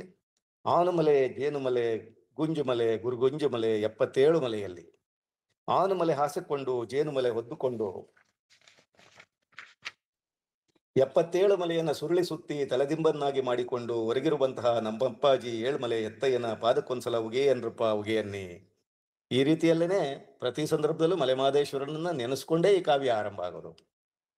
ಅದು ಆಮೇಲೆ ಅತ್ತ 6 ಗಾವುದ, ಇತ್ತ 6 ಗಾವುದ, ಸುತ್ತ 12 ಗಾವುದ, ಬ್ಯಾಡಗಂಪಣ ಸೀಮೆ ನಟ್ಟ ನಡುವ ಅರಣ್ಯ, ಜಲ ಕಂಡು ತಳ ಒಳ್ಳೆದು ಅಂತೇಳಿ ಆನೆ ತಲದಿಂಬುವಿನಿಂದ ಹಾರಿ ಬಿದ್ರು ಮೆಳೆಯಲ್ಲಿ ನೆಲೆಗೊಂಡಂತಹ ಮುದ್ದು ಮಾಯ್ಕಾರನ ಪಾದಕ್ಕೊಂದ್ಸಲ ಉಗೆ ಅನ್ರಪ್ಪ ಉಗೆಯನ್ನಿ. ಕರಡಿಯನ್ನ ಕಲ್ ಮಾಡಿ ಹುಲಿಯನ್ನ ಉತ್ತ ಮಾಡಿ ಮಿಕ್ನಾದ ಜಾತಿನೆಲ್ಲ ಮೆಳೆ ಮಾಡಿ ಕರಡಿನು ಹುಲಿನು ಕಟ್ಟಾಳುವಂತ ಉತ್ತರ ದೇಸಯ್ಯನ ಪಾದಕ್ಕೆ ಒಂದ್ಸಲ ಉಗೆಯನ್ರಪ್ಪ ಉಗೆಯನ್ನಿ. ಹೀಗೆ ಈ ಕಾವ್ಯ ಆರಂಭ ಆಗ್ತದೆ. ಈ ಕಾವ್ಯ ಆರಂಭ ಆಗ್ತಾ ಆಗ್ತಾ ಹೋದಾಗೆ ಇದರಲ್ಲಿ ಸುಮಾರು 7-8 ಉಪಕಥೆಗಳು ಸೇರ್ಕೊಂಡು ಈ ಕಾವ್ಯ ಆಗ್ತಾ ಹೋಗ್ತದೆ. ಅದರಲ್ಲಿ ಒಂದು ಪ್ರಧಾನವಾದ ಕಥೆ ಈ ಸಂಕಮನ ಭಾಗ, ಸಂಕಮನ ಕಥೆ. ಏನ್ ಈ ಸಂಕಮನ ಕಥೆ ಹೇಳ್ತದೆ ಅಂತಂದ್ರೆ, ಈಗ ನಮ್ಮ ಕರ್ನಾಟಕದಲ್ಲಿ ಸುಮಾರು 30ಕ್ಕೂ ಹೆಚ್ಚು ಬುಡಕಟ್ಟುಗಳಿವೆ, ಗಿರಿಜನ ವಸತಿಗಳು ಅನೇಕ ಕಡೆಗಿವೆ. ಅದರಲ್ಲಿ ಸೋಲಿಗರು ಅಂತಕ್ಕಂಥ ಬಹುಮುಖ್ಯವಾದ ಒಂದು ಬುಡಕಟ್ಟುಗಳ ತಾಣ ಯಾವ್ದಪ್ಪ ಅಂದ್ರೆ ನಮ್ಮ ಮೈಸೂರು ಮತ್ತು ಚಾಮರಾಜನಗರ ಜಿಲ್ಲೆಯ ದಕ್ಷಿಣ ಭಾಗದಲ್ಲಿರ್ತಕ್ಕಂಥ ಅರಣ್ಯಗಳಲ್ಲಿ ಅವರು ವಾಸ ಮಾಡ್ತಾ ಇದ್ದಾರೆ. ಈ ಸೋಲಿಗರ ವೃತ್ತಿ ಏನು ಅಂತಂದ್ರೆ ಮುಖ್ಯವಾಗಿ ಇವತ್ತಿಗೂ ಕೂಡ ಆಹಾರ ಸಂಗ್ರಹಣೆಯನ್ನ ಮಾಡೋದು, ಕಾಡುಗಳಲ್ಲಿ ಹೋಗಿ ಜೇನನ್ನು ಕೇಳೋದು, ಗೆಡ್ಡೆ ಗೆಣಸನ್ನು ಕೇಳೋದು, ಕಾಡಿನ ಉತ್ಪನ್ನಗಳನ್ನ ಸಂಗ್ರಹಿಸುವ ಮೂಲಕ ಅದನ್ನ ನಾಗರಿಕ ಜಗತ್ತಿಗೆ ಕೊಟ್ಟು ಬದುಕುವ ಕೆಲಸವನ್ನ ಅವ್ರು ಮಾಡ್ತಾ ಇದ್ದಾರೆ. ಇತ್ತೀಚೆಗೆ ಕೆಲವರು ಕೃಷಿಯನ್ನು ಕೂಡ ಮಾಡ್ತಾ ಇದ್ದಾರೆ. ಆದ್ರೆ ನಮ್ಮ ಆರ್ಥಿಕ ಹಂತದಲ್ಲಿ ಅಂದ್ರೆ ಈ ಮನುಷ್ಯನ ವಿಕಾಸದ ಹಂತದಲ್ಲಿ 4 ಹಂತಗಳನ್ನು ನಾವು ಗುರುತಿಸಬಹುದು. ಒಂದು, ಮೂಲದಲ್ಲಿ ಮನುಷ್ಯ ಬರೀ ಆಹಾರ ಸಂಗ್ರಹಣೆಯನ್ನಷ್ಟೇ ಮಾಡಿ ಬದುಕ್ತಾ ಇದ್ದ. ಅಂದ್ರೆ ಎಲ್ಲ ಪ್ರಾಣಿಗಳಂತೆ ಅವನೂ ಒಂದು ಪ್ರಾಣಿಯಾಗಿ ಕಾಡಿನಲ್ಲಿ ಏನ್ ಸಿಗ್ತದೆ ಅದನ್ನು ತಿಂದ್ಕೊಂಡು ಬದುಕ್ತಾ ಇದ್ದ. ಆನಂತರದ ಹಂತ ಬೇಟೆ. ಆಮೇಲೆ ಅವನು ಆಯುಧಗಳನ್ನ ಮಾಡ್ಕೊಂಡು ಬೇಟೆಯನ್ನ ಮಾಡೋದನ್ನ ಕಲ್ತ, ಪ್ರಾಣಿಗಳನ್ನ ಕೊಲ್ಲುವ ಮೂಲಕ ಮಾಂಸಾಹಾರವನ್ನ ಶುರು ಮಾಡಿದ. ಆನಂತರದಲ್ಲಿ ಪಶುಸಂಗೋಪನೆ ಒಂದು ಹಂತ ಬರ್ತದೆ. ಅಂದ್ರೆ ಆ ರೀತಿಯಲ್ಲಿ ಪ್ರಾಣಿಗಳನ್ನ ಬೇಟೆಯಾಡೋದನ್ನ ಕಲ್ತ ಮೇಲೆ ಅದರಲ್ಲಿ ಸಾಧು ಪ್ರಾಣಿಗಳು ಯಾವ್ದು ಸಿಗ್ತದೆ, ಇವನ ಪಳಗಿಸೋದಕ್ಕೆ ಯಾವ್ದು ಸಾಧ್ಯ ಆಗ್ತದೆ ಅಂತ ಪ್ರಾಣಿಗಳನ್ನ ಅವನು ಪಳಗಿಸಿ ಪಶುಸಂಗೋಪನೆಯನ್ನು ಕೂಡ ಮಾಡ್ಲಿಕ್ಕೆ ಶುರು ಮಾಡ್ದ. ಅದು 3ನೇ ಹಂತ. 4ನೇದು ಕೃಷಿ ಅಂತ. ಈಗ ಈ 4 ಸಾಂಸ್ಕೃತಿಕ ವಿಕಾಸವನ್ನ, ಆರ್ಥಿಕ ವಿಕಾಸವನ್ನ ನಾವು ನೋಡ್ಲಿಕ್ಕೆ ಸಾಧ್ಯತೆ ಇದೆ. ಸೋಲಿಗರು ಈ ಬುಡಕಟ್ಟು ಇವತ್ತಿಗೂ ಕೂಡ ಆಹಾರ ಸಂಗ್ರಹಣೆಯನ್ನೇ ಮೇಜರ್ ಆಗಿ ಮಾಡಿ ಬದುಕ್ತಾ ಇದ್ದಾರೆ ಅನ್ನುವಂಥದ್ದು ಬಹಳ ಮುಖ್ಯವಾದ ಸಂಗತಿ. ಅಂದ್ರೆ ಆ ದಕ್ಷಿಣದಲ್ಲಿರ್ತಕ್ಕಂಥ ಮಹಾ ಅರಣ್ಯದಲ್ಲಿ ಇವರು ಬದುಕ್ತಾ ಇದ್ದಾರೆ. ಮತ್ತೆ ಇವತ್ತಿಗೂ ಕೂಡ ಕಾಡಿನಲ್ಲಿ ಸಿಗ್ತಕ್ಕಂಥ ಉತ್ಪನ್ನಗಳನ್ನ ಸಂಗ್ರಹಿಸಿ ಹೊರನಾಡಿಗೆ ಕಳಿಸ್ಕೊಡುವ ಮೂಲಕ ತಮ್ಮ ಜೀವನವನ್ನು ಸಾಗಿಸ್ತಾ ಇದ್ದಾರೆ. ಇಂಥ ಒಂದು ಸೋಲಿಗರ ಕುಟುಂಬಗಳು ಹೇಗಿವೆ ಅಂತ ಅಂದ್ರೆ ಅವ್ರಲ್ಲಿ ಅನೇಕ ಕ್ಲಾನ್ಗಳಿವೆ, ಉಪಪಂಗಡಗಳು ಕೂಡ ಇವೆ. ಅದರಲ್ಲಿ 2 ಮುಖ್ಯವಾದದ್ದು, ಒಂದು ಕಾಡು ಸೋಲಿಗರು, ಇನ್ನೊಂದು ಮಲೆ ಸೋಲಿಗರು ಅಂತ ಹೇಳಿ. ಈ ಕಾಡು ಸೋಲಿಗರು ಅಂತಕ್ಕಂಥವರು ಕಾಡು ಮತ್ತು ನಾಡಿನ ಮಧ್ಯೆ ಇರ್ತಕ್ಕಂಥವ್ರು, ಇನ್ನೂನು ಅಂದ್ರೆ ಸಾಮಾನ್ಯವಾದ ಕಾಡು. ಆದ್ರೆ ಮಲೆ ಸೋಲಿಗರು ಅಂತಕ್ಕಂಥವ್ರು ಬಹಳ ಇಂಟೀರಿಯರ್ ಇರ್ತಕ್ಕಂಥ ಬೃಹದಾರಣ್ಯದಲ್ಲಿ ಇರ್ತಕ್ಕಂಥವ್ರು, ಅವರು ಮಲೆ ಸೋಲಿಗರು. ಸೊ ಈ ಕಾಡು ಸೋಲಿಗರು ಮತ್ತು ಮಲೆ ಸೋಲಿಗರ ನಡುವಿನ ಒಂದು ಕಥನವಾಗಿ ಇದು ನಮ್ಗೆ ಬಿಚ್ಕೊಳ್ತಾ ಹೋಗ್ತದೆ. ಏನಂತಂದ್ರೆ ಈ ಕಾಡು ಸೋಲಿಗರಲ್ಲಿ ಮುಖ್ಯನಾದಂತ ಒಬ್ಬ ಹುಡುಗ ನೀಲಯ್ಯ ಅಂತೇಳಿ, 7 ಜನ ಅಣ್ಣ ತಮ್ಮಂದಿರಲ್ಲಿ ಕೊನೆಯವನವನು. ಆ ನೀಲಯ್ಯ ಅನೇಕ ವರ್ಷಗಳ ಕಾಲ ಆದ್ರೂ ಮದುವೆ ಆಗಿರೋದಿಲ್ಲ. ಯಾಕೆಂದ್ರೆ ಅವನಿಗೆ ಯಾವ ಹೆಣ್ಣನ್ನು ನೋಡಿದ್ರು ಒಪ್ಕೊಳ್ತಾ ಇಲ್ಲ, ಅವನು ಯಾವ ವಧುವನ್ನು ನೋಡಿದ್ರು ಒಪ್ಕೊಳ್ತಾ ಇಲ್ಲ. ನನಗೆ ಅತ್ಯಂತ ಚೆಲುವೆ ಬೇಕು ಅಂತ ಅವನ ಆಸೆ. ಅಂತ ಒಬ್ಬ ನೀಲಯ್ಯ ಎಲ್ಲೂ ಒಪ್ಪದೆ ಅವ್ರ ಮನೆಯವರು ಕೂಡ ಯೋಚನೆ ಮಾಡ್ತಿರುವ ಸಂದರ್ಭದಲ್ಲಿ ಇವನು ತನ್ನ ಕುರಿಗಳನ್ನು ಮೇಯಿಸ್ತಾ ಕಾಡಿನ ಒಳಭಾಗಕ್ಕೆ ಹೋಗ್ತಾನೆ. ಅಲ್ಲಿ ಇವನಿಗೆ ನೀರಿಡಕ್ಕೆ ಆಗ್ತದೆ, ಬಾಯಾರಿಕೆ ಆಗ್ತದೆ. ಆ ನೀರ್ ಬೇಕಲ್ಲ, ಏನ್ ಮಾಡೋದು, ಇಂಥ ಒಂದು ಜಾಗಕ್ಕೆ ಬಂದ್ಬಿಟ್ಟೆ ನಾನು ಅಂದ್ರೆ ಎಲ್ಲೂ ನೀರ್ ಕಾಣೋದಿಲ್ಲ ಅವನಿಗೆ. ಆಗ ದೂರದಲ್ಲೆಲ್ಲೋ ಒಂದು ಬೆಟ್ಟದಲ್ಲಿ ಸೂಜಿ ಗಾತ್ರದ ಹೊಗೆ ಕಾಣಿಸ್ತದೆ. ಆ ಹೊಗೆಯನ್ನು ನೋಡಿ, ಓ ಇಲ್ಲಿ ಯಾವ್ದೋ ಜನವಸತಿ ಇರ್ಬೇಕು ಅಂತೇಳಿ ಅಲ್ಲಿಯವರೆಗೂ ತನ್ನ ಕುರಿಗಳನ್ನ ಇಟ್ಕೊಂಡು ಹೋಗಿ ಅಲ್ಲಿ ನೋಡ್ತಾನೆ. ಅಲ್ಲಿ ಒಂದು ಪುಟ್ಟ ಗುಡಿಸಲು ಇರ್ತದೆ. ಆ ಪುಟ್ಟ ಗುಡಿಸಲಿನ ಒಳಗಡೆ ನೀರ್ ಅಂತ ಕೇಳಿದಾಗ ಒಳಗಡೆಯಿಂದ ಒಬ್ಬ ಹೆಣ್ಮಗಳು, ಅತ್ಯಂತ ಚೆಲುವೆಯಾದಂತ ಒಬ್ಬ ಹೆಣ್ಮಗಳು ಬರ್ತಾಳೆ. ಅವಳೇ ಸಂಕಮ್ಮ. ಅಂದ್ರೆ ಈ ಕಾಡು ಸೋಲಿಗರ ಈ ಉಪಕುಟುಂಬದ ಈ ನೀಲಯ್ಯ ಮಲೆ ಸೋಲಿಗರ ಮಗಳಾದಂತ ಆ ಸಂಕಮ್ಮನನ್ನ ನೋಡಿ ಅವನಿಗೆ ನಿಜವಾಗೂ ಆಕರ್ಷಣೆ ಆಗ್ತದೆ. ಮದುವೆ ಆದ್ರೆ ಇವಳನ್ನೇ ನಾನು ಮದುವೆ ಆಗ್ಬೇಕು ಅಂತೇಳಿ ವಾಪಸ್ ಬರ್ತಾನೆ. ಬಂದು ತಂದೆ ತಾಯಿಗಳ ಜೊತೆ, ಅಣ್ಣ ತಮ್ಮಂದಿರ ಜೊತೆ ಹಂಚ್ಕೊಳ್ತಾನೆ. ಅವಾಗ ಅವರೆಲ್ಲರೂ ಇಷ್ಟು ದಿವಸ ಇದ್ದು ನೀವು ಒಪ್ಕೊಂಡಲ್ಲ ಅಂತೇಳಿ ಬಂದು ಇಲ್ಲಿ ಮಾತನಾಡಿ ಮಲೆ ಸೋಲಿಗರ ಮಗಳಾದಂತ ಈ ಸಂಕಮ್ಮನನ್ನ, ಇವನ್ನೆಲ್ಲ ನಾನು ಯಾಕೆ ಹೇಳ್ತಾ ಇದ್ದೀನಿ ಅಂದ್ರೆ ಮುಂದೆ ಇನ್ನೊಂದಷ್ಟು ವಿಷಯಗಳು ಬಹಳ ಮುಖ್ಯವಾಗಿ ಹೇಳೋದಿದೆ. ಅದಕ್ಕೆ ಮಲೆ ಸೋಲಿಗ, ಕಾಡು ಸೋಲಿಗ ಇವೆರಡನ್ನು ಮುಖ್ಯವಾಗಿ ಗಮನದಲ್ಲಿ ಇಟ್ಕೊಳ್ಳಿ ನೀವು. ಈ ಮಲೆ ಸೋಲಿಗರ ಮಗಳಾದ ಸಂಕಮ್ಮನನ್ನ ಮದುವೆ ಮಾಡ್ಕೊಂಡು ಕರ್ಕೊಂಡು ಬರ್ತಾರೆ. ಸೋಲಿಗರಲ್ಲಿ ವಾಸ್ತವವಾಗಿ ಮದುವೆ ಮಾಡಿ ಕರ್ಕೊಂಡ್ ಬರೋದಿಲ್ಲ. ಈ ಅನೇಕ ಕಾಲದಿಂದ ಇದ್ದಂತ ಪದ್ಧತಿ ಏನಪ್ಪಾ ಅಂತಂದ್ರೆ ಅವನು ಒಪ್ಪಿದ ಹೆಣ್ಣನ್ನ ಅವನು ಕದ್ದುಕೊಂಡು ಬಂದ್ಬಿಡ್ಬೇಕು. ಆಮೇಲೆ ಹೊರಗಡೆ ಎಲ್ಲೋ ಒಂದ್ ಕಡೆ ಇದ್ಬಿಡ್ಬೇಕು ಅವ್ರು ಒಂದ್ ಗುಡಿಸ್ಲಲ್ಲಿ. ಆಗ ಇವ್ರು ಹುಡುಕೊಂಡು ಬಂದು ಹೆಣ್ಣವರು ಗಣ್ಣವರು ಅವ್ರನ್ನ ಪತ್ತೆ ಹಚ್ಚಿ ಅವ್ರನ್ನ ಮತ್ತೆ ಕರೆದು ಮದುವೆ ಮಾಡುವಂತ ಒಂದು ಸಂಪ್ರದಾಯ ಇರ್ತದೆ. ಈ ಕಾವ್ಯದಲ್ಲಿ ಅದು ಬರೋದಿಲ್ಲ, ಆದ್ರೆ ಮದುವೆ ಆಗ್ತದೆ ಇವರಿಬ್ಬರಿಗೆ.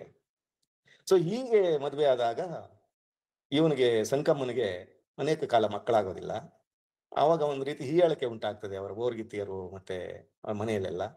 ಅದನ್ನ ಸಹಿಸ್ಲಿಕ್ಕೆ ಆಗೋದಿಲ್ಲ. ಅವಾಗ ಏನ್ ಮಾಡ್ತಾರೆ, ಇವರಿಬ್ರು ಮನೆಯಿಂದ ಹೊರಬಂದು ಮತ್ತೆ ಒಂದು 2 ಅಂದ್ರೆ ಆ ಮಲೆ ಸೋಲಿಗರ ಮತ್ತು ಈ ಕಾಡು ಸೋಲಿಗರ ನಡುವಿನ ಒಂದು ಅರಣ್ಯದಲ್ಲಿ ಒಂದು ಗುಡಿಸಲನ್ನ ಕಟ್ಕೊಂಡು ಜೀವನ ಮಾಡ್ಲಿಕ್ಕೆ ಶುರು ಮಾಡ್ತಾರೆ. ಈ ಕಾವ್ಯ ನೋಡಿ, ಒಂದು ಬುಡಕಟ್ಟಿನ ಜನ ತಮ್ಮ ಗುಡಿಸಲನ್ನ ಹೇಗೆ ಕಟ್ಟಿದ್ರು ಅನ್ನೋದನ್ನ ಅದ್ಭುತವಾಗಿ ವರ್ಣನೆ ಮಾಡ್ತದೆ. ಅಂದ್ರೆ ಕಾಡಿನಲ್ಲೇ ಸಿಗ್ತಕ್ಕಂತ ಎಲೆಗಳನ್ನ, ಬೇರುಗಳನ್ನ, ಮರಗಳನ್ನ ಮತ್ತೆ ಬೇರೆ ಬೇರೆ ಉತ್ಪನ್ನಗಳನ್ನ ಸೇರಿಸಿ ಒಂದು ಅದ್ಭುತವಾದ ಗುಡಿಸಲನ್ನ ಹೇಗೆ ಕಟ್ಬೋದು ಅನ್ನುವಂತ ಒಂದು ವಿಚಾರ ಕೂಡ ಅದ್ಭುತವಾಗಿ ಇಲ್ಲಿ ಬರ್ತದೆ. ಸೊ ಹಾಗೆ ಒಂದು ಗುಡಿಸಲನ್ನ ಕಟ್ಕೊಂಡು ಇವ್ರು ಜೀವನ ಮಾಡ್ತಾ ಇರ್ತಾರೆ ಒಂಟಿಯಾಗಿ.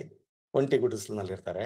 ಇದ್ದಾಗ ಇವರಲ್ಲಿ ಆ, ಒಂದು ಪದ್ಧತಿ ಇರ್ತದೆ. ಏನಪ್ಪಾ ಅಂತಂದ್ರೆ ವರ್ಷಕ್ಕೆ ಒಂದು ಸಲ ಅವರು ಬೇಟೆಗೆ ಹೋಗ್ಬೇಕಾಗ್ತದೆ. ಆ ಬೇಟೆಗೆ ಹೋಗುವಾಗ ಏನಾಗ್ತದೆ, ಸುತ್ತಮುತ್ತಲ ಇರ್ತಕ್ಕಂಥ ಬೇರೆ ಬೇರೆ ಸೋಲಿಗರು ಇದೇ ರೀತಿ ಗುಡಿಸಲುಗಳನ್ನ ಕಟ್ಕೊಂಡಿರ್ತಾರೆ. ಅವರೆಲ್ಲರೂ ಒಟ್ಟಿಗೆ ಸೇರಬೇಕು. ಕುಲದವರೆಲ್ಲರೂ ಒಟ್ಟಿಗೆ ಸೇರ್ಬಿಟ್ಟು ಗಂಡಸರು ಬೇಟೆಗೆ ಹೋಗ್ಬೇಕು. ಹೆಣ್ಮಕ್ಳುಗಳು ಅವಾಗ ಮಕ್ಕಳ ಪಾಲನೆ ನೋಡ್ಕೊಂಡು ಮನೆಯಲ್ಲಿ ಇರ್ಬೇಕು ಅನ್ನುವಂತ ಒಂದು ಪದ್ಧತಿ ಇರ್ತದೆ. ಆಗ ಈ ಸಂಗಮ ಕೂಡ ಒಬ್ಳಾಗ್ ಮನೇಲಿ ಇರ್ತಾಳೆ. ನೀಲಯ್ಯ ಬೇಟೆಗೆ ಹೋಗ್ಬೇಕಾದಂತ, ಅಂದ್ರೆ ಬೇಟೆ ಅಂದ್ರೆ 9 ತಿಂಗಳ ಕಾಲ ಅಂತ ಇದ್ರಲ್ಲಿ ಬರೋದು ಸಾಂಕೇತಿಕವಾಗಿ. ಅದು 9 ತಿಂಗಳ ಕಾಲ ಬೇಟೆ ಅಂದ್ರೆ ಅದು ಬೇಟೆ ಅಲ್ಲ, ಪ್ರಾಣಿಗಳನ್ನ ಬೇಟೆಯಾಡುವ ವಿಷಯ ಅಲ್ಲ, ಅದು ಆಹಾರ ಸಂಗ್ರಹಣೆಯ ವಿಚಾರ. ಯಾಕಂದ್ರೆ ಇವರು ಆಹಾರ ಸಂಗ್ರಹಣೆಯ ಬುಡಕಟ್ಟು. ಹಂಗೆ ಅವರು ಆಹಾರ ಸಂಗ್ರಹಣೆ ಅಂತಕ್ಕಂಥ ಬೇಟೆಗೆ ಹೊರಡಬೇಕಾದಾಗ ನೀಲಯ್ಯನಿಗೆ ಒಂದು ಸಂಕಟ ಉಂಟಾಗ್ತದೆ.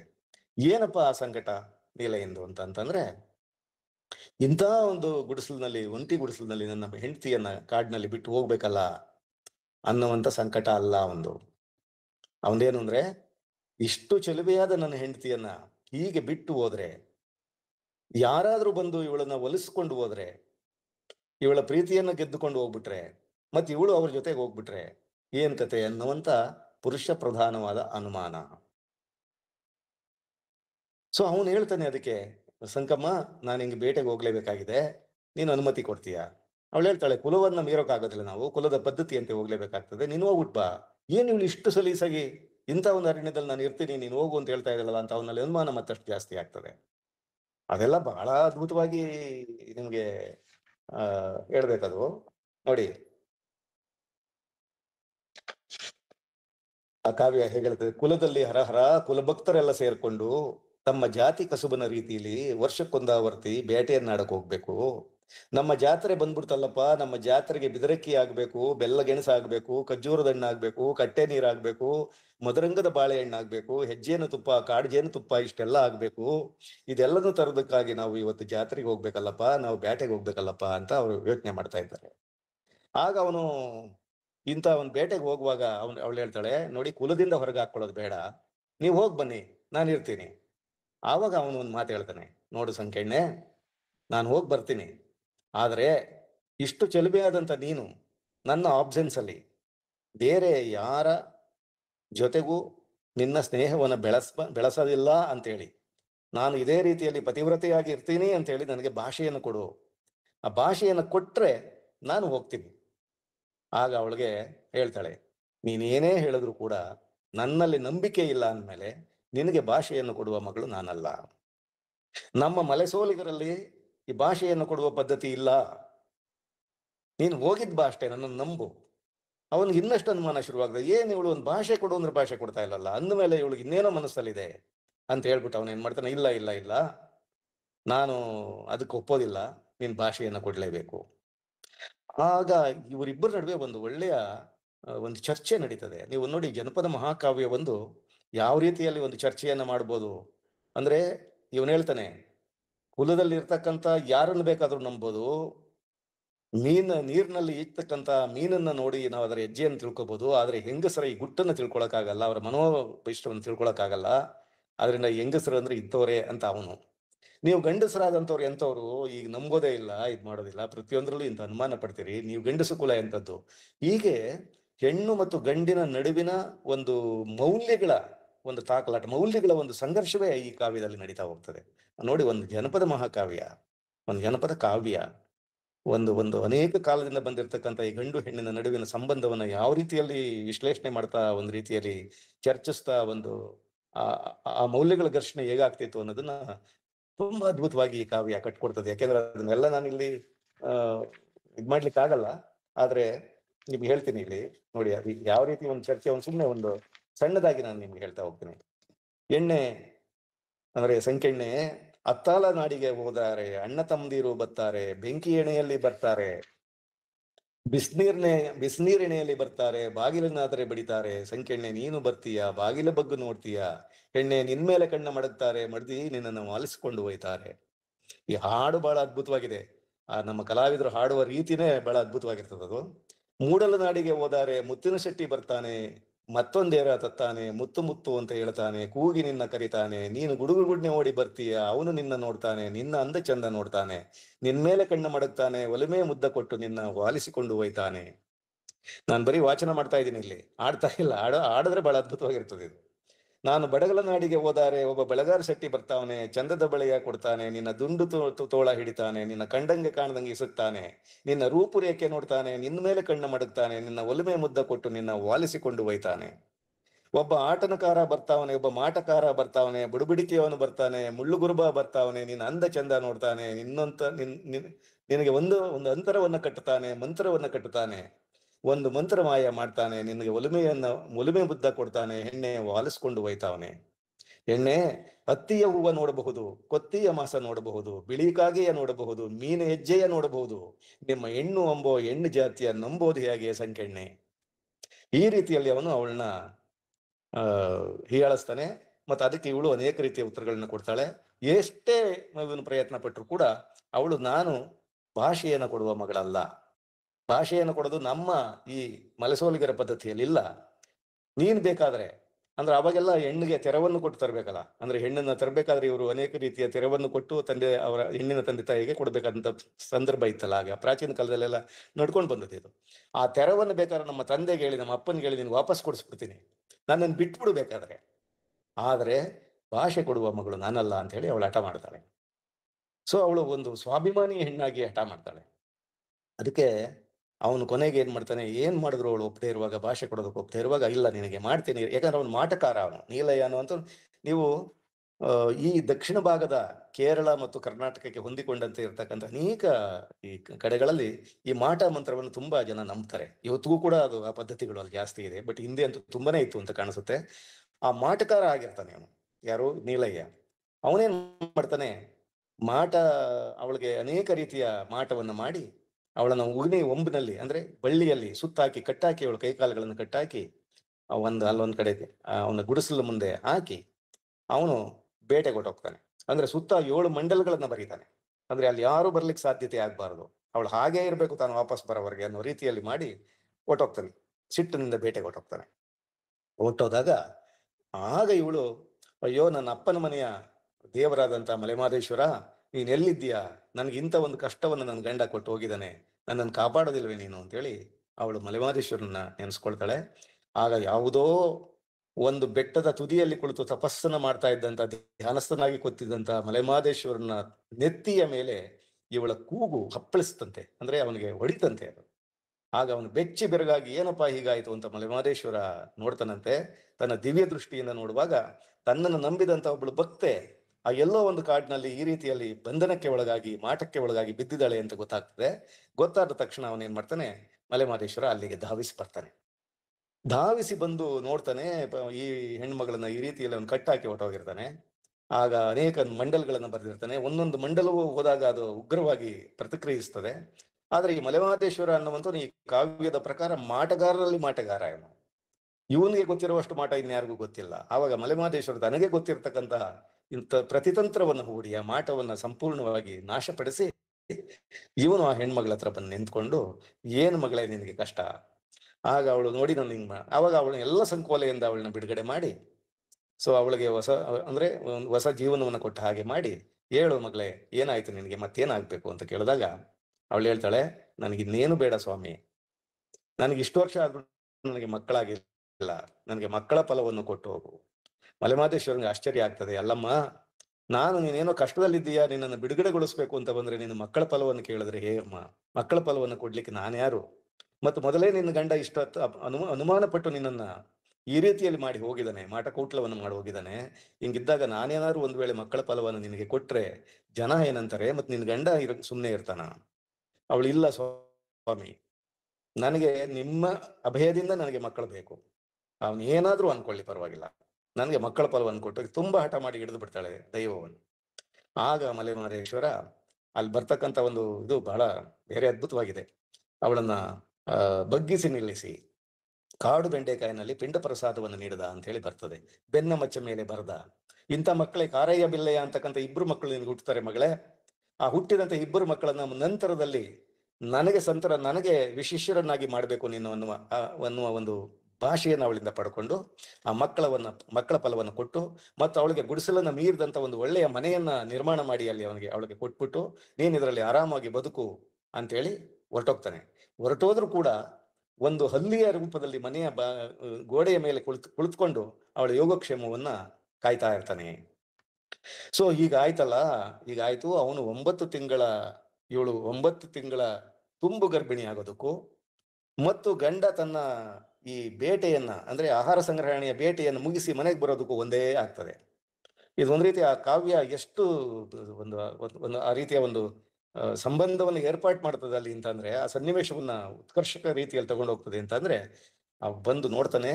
ಅವನಿಗೆ ಎಲ್ಲ ಹೆಣ್ಣೆ, ನಾನು ಹೇಳಲಿಲ್ವಾ ಈ ಹೆಣ್ಣನ್ನ ನಂಬಬಾರ್ದು ಅಂತೇಳಿ, ನೀನು ಕೊನೆಗೂ ಈ ರೀತಿಯಾಗಿ ಗರ್ಭಿಣಿನೇ ಆಗಿದ್ಯಾ ಅಂತಂದ್ರೆ ನಿನಗೆ ಎಂಥ ಒಂದು ಇದಿರ್ಬೇಕು, ನೀನು ಇರಬಾರ್ದು ಇನ್ನು ಅಂತೇಳಿ ಅವಳನ್ನ ಕೊಲ್ಲೋದಕ್ಕೆ ಎಲ್ಲ ಪ್ರಯತ್ನವನ್ನು ಮಾಡ್ತಾನೆ. ಅನೇಕ ರೀತಿಯ ತಂತ್ರಗಳನ್ನ ಉಪಯೋಗಿಸಿ ಅವಳನ್ನ ಕೊಲ್ಲೋದಕ್ಕೆ ಅಥವಾ ಅವಳನ್ನ ಸಂಪೂರ್ಣವಾಗಿ ನಾಶ ಮಾಡೋದಕ್ಕೆ ಏನ್ ಮಾಡಿದ್ರು ಕೂಡ ಮಲೆಮಹದೇಶ್ವರನ ದಯದಿಂದ ಇವನು ಪರೋಕ್ಷವಾಗಿ ಮಲೆಮಹದೇಶ್ವರನ ದೈವ ಅವಳನ್ನ ಎಲ್ಲಾ ಕಡೆಗೂ ಕಾಪಾಡ್ತಾ ಹೋಗಿ ಕೊನೆಗೆ ಅವನು ಸುಸ್ತಾಗಿ ಏನೂ ಮಾಡ್ಲಿಕ್ಕಾಗಲ್ಲ ಅಂತ ಅಸಹಾಯಕ ಸ್ಥಿತಿಗೆ ಬರುವಂತೆ ಮಾಡಿ ಆಗ ನೀಲಯ್ಯನಿಗೆ ಮಲೆಮಹದೇಶ್ವರ ಹೇಳ್ತಾನೆ, ಇಲ್ಲ, ಹೆಣ್ಣು ಮಕ್ಕಳನ್ನ ಈ ರೀತಿಯಲ್ಲಿ ಹೀಯಾಳಿಸುವುದು ಮತ್ತು ಅವರನ್ನ ಈ ರೀತಿಯಲ್ಲಿ ಅನುಮಾನಿಸುವುದು ಗಂಡಸಿಗೆ ಒಳ್ಳೆಯದಲ್ಲ. ಆ ರೀತಿಯ ಮಾಡ್ಕೊಡುದು. ಅವಳು ನಿಜವಾದ ಸತ್ಯವಂತೆ, ಅವಳು ಶರಣೆ, ಅವಳನ್ನ ನೀನು ಈ ರೀತಿ ಮಾಡಬಾರ್ದಾಗಿತ್ತು ಅಂತ ಕೊನೆಗೆ ಅವನ ಮನವೊಲಿಸಿ ಆ ನಂತರ ಅದು ಹೆರಿಗೆ ಆಗ್ತದೆ ಮತ್ತು ಕಾರಯ್ಯ ಬಿಲ್ಲೆಯ ಅಂತಕ್ಕಂಥ 2 ಮಕ್ಕಳು ಹುಟ್ಟುತ್ತಾರೆ. ಆ ಮಕ್ಕಳನ್ನ ಮಲೆಮಹದೇಶ್ವರನಿಗೆ ಒಂದು ಶಿಷ್ಯರನ್ನಾಗಿ ಕೊಡ್ತಾನೆ ಅಂತೇಳಿ. ಇವತ್ತಿಗೂ ಕೂಡ ಮಲೆಮಹದೇಶ್ವರ ಬೆಟ್ಟದಲ್ಲಿ ತೇರನ್ನ ಎಳೆಯುವಾಗ ಪ್ರಥಮವಾಗಿ ಆ ತೇರಿಗೆ ಕೈ ಜೋಡಿಸ್ಬೇಕಾದಂಥವ್ರು ಈ ಸೋಲಿಗರ ಮಕ್ಕಳು ಅನ್ನೋದೇ ಒಂದು ಪದ್ಧತಿ ಇದೆ, ಅವ್ರು ಬಂದು ಮಾಡ್ಬೇಕು ಅಂತ. ಸೊ ಆ ಕಥೆಗೂ ಮತ್ತು ಈ ಪುರಾಣಕ್ಕೂ ಒಂದು ಸಂಬಂಧವನ್ನ ಈ ರೀತಿಯಲ್ಲಿ ಕಲ್ಪಿಸಲಾಗಿದೆ. ಸೊ ಈ ರೀತಿಯಲ್ಲಿ ಒಂದು ಕಾವ್ಯವನ್ನ ನೋಡಿ. ಅಲ್ಲಿ ಇನ್ನೂ ಒಂದಷ್ಟು ನಾನು ಹೇಳ್ತೀನಿ.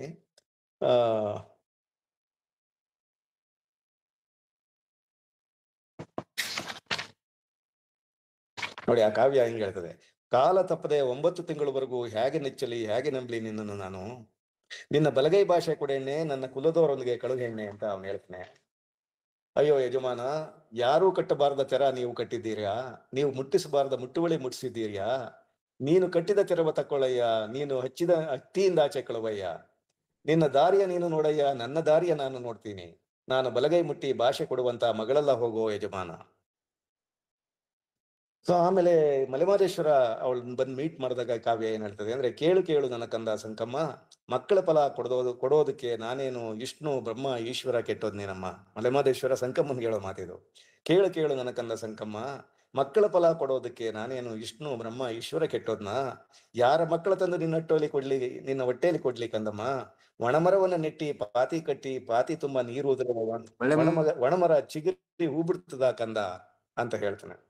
ಸ್ವಾಮಿ, ಕಾಡು ಬೆಂಡೆಕಾಯಿ ಕಿತ್ತವ್ರೆ, ಕೊನೆಗಳು ಹಠ ಮಾಡಿದಾಗ ಕಾಡು ಬೆಂಡೆಕಾಯಿ ಕಿತ್ತವ್ರೆ, ಕಪ್ಪು ಧೂಳ್ತಾ ತೆಗೆದವ್ರೆ, ಬೆಂಡೆಕಾಯಿಗೆ ತುಂಬವ್ರೆ, ಅಯ್ಯ ಪಿಂಡು ಪ್ರಸಾದವ ತಂದವ್ರೆ, ನನ್ನ ಉತ್ತರ ದೇಶದ ಮಾದೇವ, 6 ಶಾಸ್ತ್ರ 18 ಮಂತ್ರ ಜಪ್ಸಿ ಪಿಂಡು ಪ್ರಸಾದ ಕೊಟ್ಬಿಟ್ಟು ಎಲ್ಲೋ ನನ್ನ ಕಂದ ಮೂಡ್ಲಾಗಿ ಮುಖ ಹಾಕೊಂಡು ಪಡುವಲಾಗಿ ಬೆನ್ನ ಹಾಕೊಂಡು ಈರುಮಂಡಿಗಾಲಿ ಹಾಕೊಂಡು ಕೂತ್ಕೋ ಅಂತ ಹೇಳಿದ್ರಂತೆ.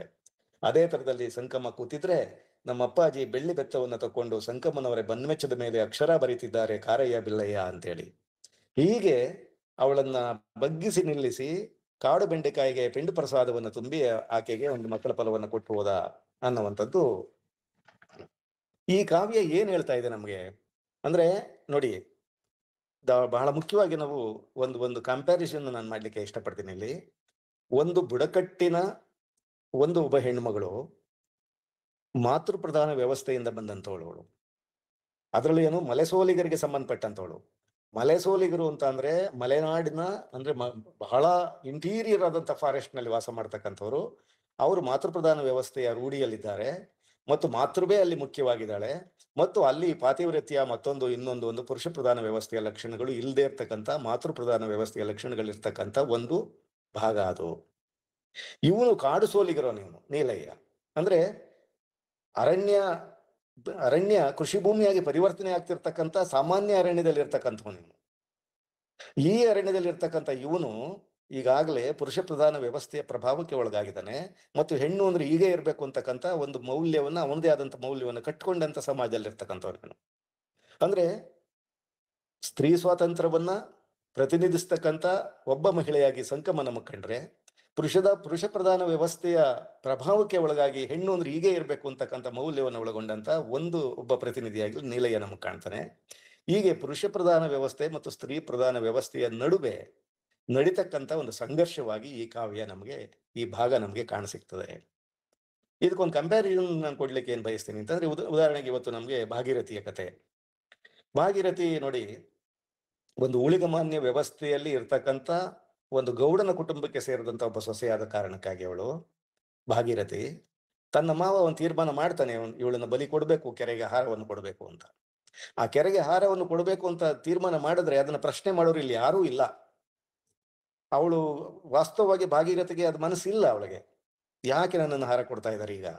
ಅವಳು ಹೋಗ್ತಾಳೆ, ಅವಳ ತಂದೆ ತಾಯಿಗಳ ಹತ್ರ ಹೇಳ್ಕೊಳ್ತಾಳೆ, ಅಣ್ಣ ತಮ್ಮಂದಿರ ಹತ್ರ ಹೇಳ್ಕೊಳ್ತಾಳೆ, ತನ್ನ ಗೆಳತಿ ಹತ್ರ ಹೇಳ್ಕೊಳ್ತಾಳೆ ತನ್ನ ದುಃಖವನ್ನ. ಆದ್ರೆ ಅವ್ರು ಯಾರು ಇವಳನ್ನ ರಕ್ಷಣೆ ಮಾಡುವ ಸ್ಥಿತಿಯಲ್ಲಿ ಇಲ್ಲ. ಯಾಕೆಂದ್ರೆ ಅಂಥದ್ದೊಂದು ಊಳಿಗಮಾನ್ಯ ವ್ಯವಸ್ಥೆ. ತೀರ್ಮಾನ ಅಂದ್ರೆ ತೀರ್ಮಾನ, ಅದು ಅಂದ್ರೆ ಒಂದು ಪುರುಷ ಪ್ರಧಾನ ವ್ಯವಸ್ಥೆಯಲ್ಲಿ ಹಿಂಗ್ ತೀರ್ಮಾನ ಆಯ್ತು ಅಂದ್ರೆ ಅದನ್ನ ಯಾರು ಪ್ರತಿಭಟಿಸುವ ಆಗಿಲ್ಲ ಅಥವಾ ಅದನ್ನ ಧಿಕ್ಕರಿಸುವ ಆಗಿಲ್ಲ. ಆದ್ರೆ ಅದಕ್ಕೆ ತದ್ವಿರುದ್ಧವಾಗಿ ಇಲ್ಲಿ ಈ ಈ ಮೌಲ್ಯ ವ್ಯವಸ್ಥೆ ಒಳಗಡೆ, ಈ ಕಾಡಿನ ಮಕ್ಕಳ ವ್ಯವಸ್ಥೆಯಲ್ಲಿ ಮಹಿಳೆ ತಾನು ಮುಖ್ಯ. ಅವಳು ತೀರ್ಮಾನ ಮಾಡ್ತಾಳೆ ಅಂತಂದ್ರೆ ಬೇಡ ಅಂದ್ರೆ ಬೇಡ ಅಂತ ಅಷ್ಟೇ. ನಾನು ಇನ್ನೊಂದು ಗೊಂಡರ ರಾಮಾಯಣ ಅಂತ ಒಂದು ಕಾವ್ಯವನ್ನು ಸಂಗ್ರಹ ಮಾಡಿದ್ದೀನಿ. ಅದರಲ್ಲಿ ಸೀತೆ ಹೀಗೆ ಹೇಳ್ತಾಳೆ. ಅದು ಎಷ್ಟು ಅದ್ಭುತವಾಗಿದೆ ಅಂತಂದ್ರೆ, ಈಗ ಮಾಯಾ ಜಿಂಕೆ ಬರ್ತದೆ, ಆ ಮಾಯಾ ಜಿಂಕೆಯನ್ನು ನೋಡಿ ಇವಳು ನನಗೆ ಆ ಜಿಂಕೆ ಬೇಕು ಅಂತ ಕೇಳ್ತಾಳೆ ಅವಳು. ಗೊಂಡರ ಅಂದ್ರೆ ನಮ್ಮ ಬುಡಕಟ್ಟು ರಾಮಾಯಣದಲ್ಲಿ ಹೇಳೋದು. ಆಗ ರಾಮ ಹೇಳ್ತಾನೆ, ಇಲ್ಲ ಇಲ್ಲ, ಇದು ರಾಕ್ಷಸರ ಪಿತೂರಿ, ಬೇಡ ಅಂತ ಹೇಳ್ತಾನೆ. ಆಗ ಅವಳು ಸೀತೆ ಏನ್ ಹೇಳ್ತಾಳೆ ಅಂದ್ರೆ, ನಾನು ಕೇಳುವಂತ ಮತ್ತು ನನಗೆ ಇಷ್ಟವಾದಂತ ಒಂದು ಜಿಂಕೆಯನ್ನು ತಂದ್ಕೊಡ್ಲಿಲ್ಲ ನೀನು ಅಂತ ಅಂದ್ಮೇಲೆ, ನನಗೆ ತಂದ್ಕೊಡ್ಲಿಲ್ಲ ಅಂದ್ಮೇಲೆ ನೀನ್ ನನ್ನ ಗಂಡ ಅಲ್ಲ, ಬಿಟ್ಟೋಗು.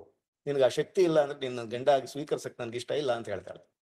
ಅದರಲ್ಲೂ ಆ ಜಿಂಕೆ ಏನಕ್ ಬೇಕು ನನಗೆ ಅಂತಂದ್ರೆ, ಎಷ್ಟು ಸುಂದರವಾಗಿದೆ ಅದರ ಚರ್ಮ, ಅದರಲ್ಲಿ ನನ್ನ ಕುಪ್ಪುಸ ಹರಿದೋಗಿದೆ, ನನಗೆ ಆ ಕುಪ್ಪುಸವನ್ನು ಮಾಡ್ಕೊಳ್ಳೋದಕ್ಕೆ ಆ ಜಿಂಕೆಯನ್ನು ತಂದ್ಕೊಡ್ಬೇಕು ನೀನು ಅಂತ ಕೇಳ್ತಾಳೆ.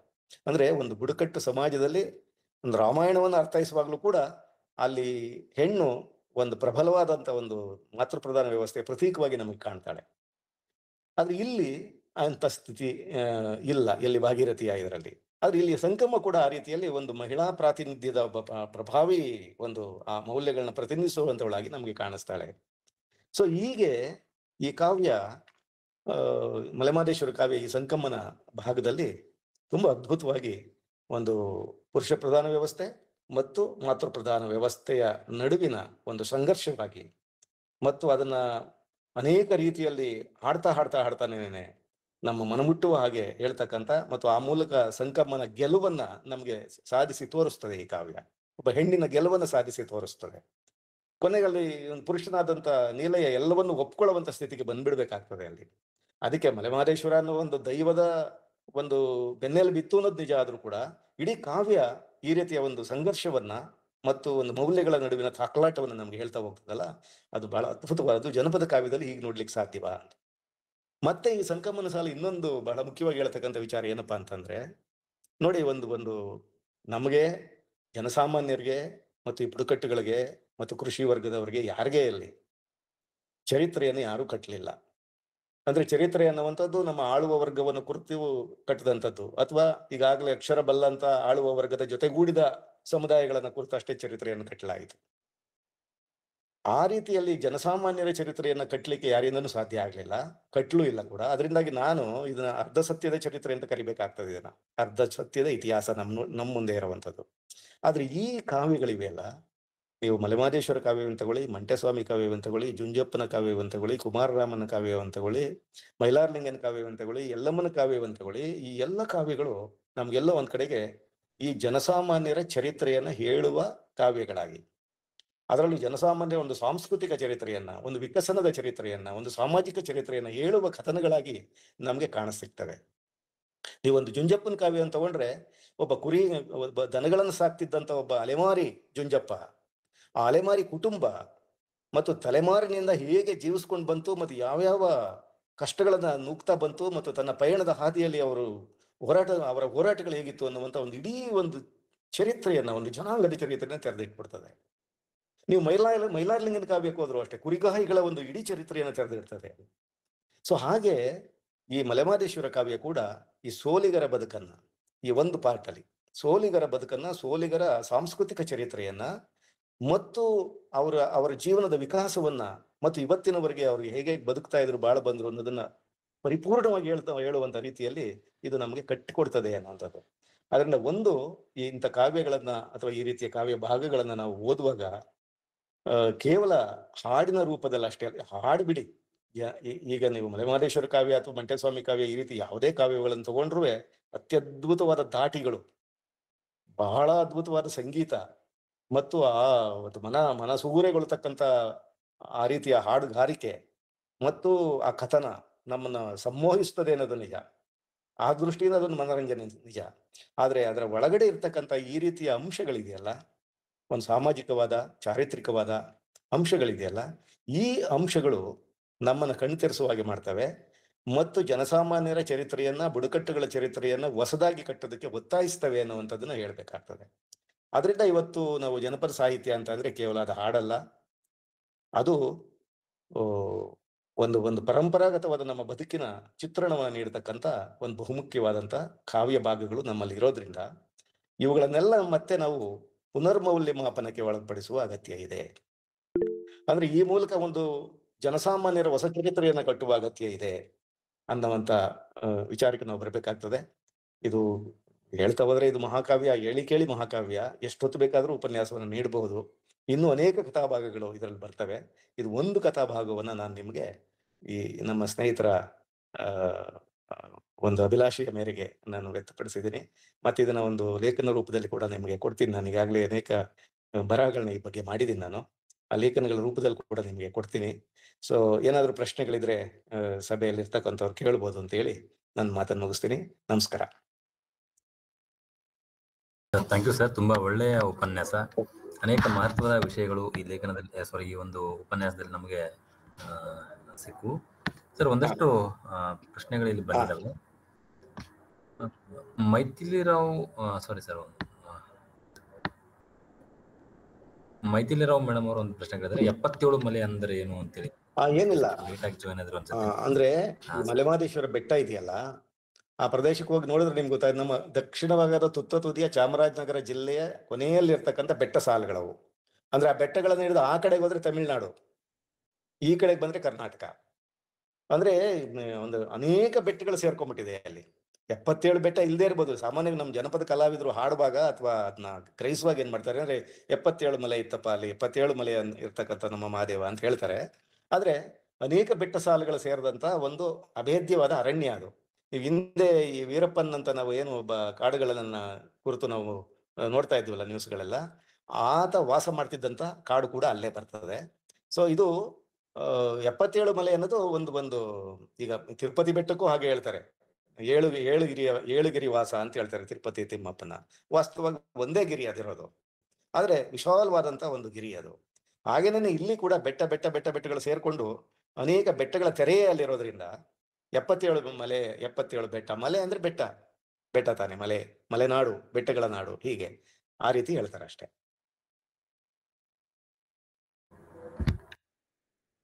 ಸರ್, ಮೇಡಮ್ ಅವ್ರದ್ದು, ಮೈಥಿಲಿರಾವ್ ಮೇಡಮ್ ಅವ್ರದ್ದು ಇನ್ನೊಂದೆರಡು ಪ್ರಶ್ನೆಗಳಿದಾವೆ.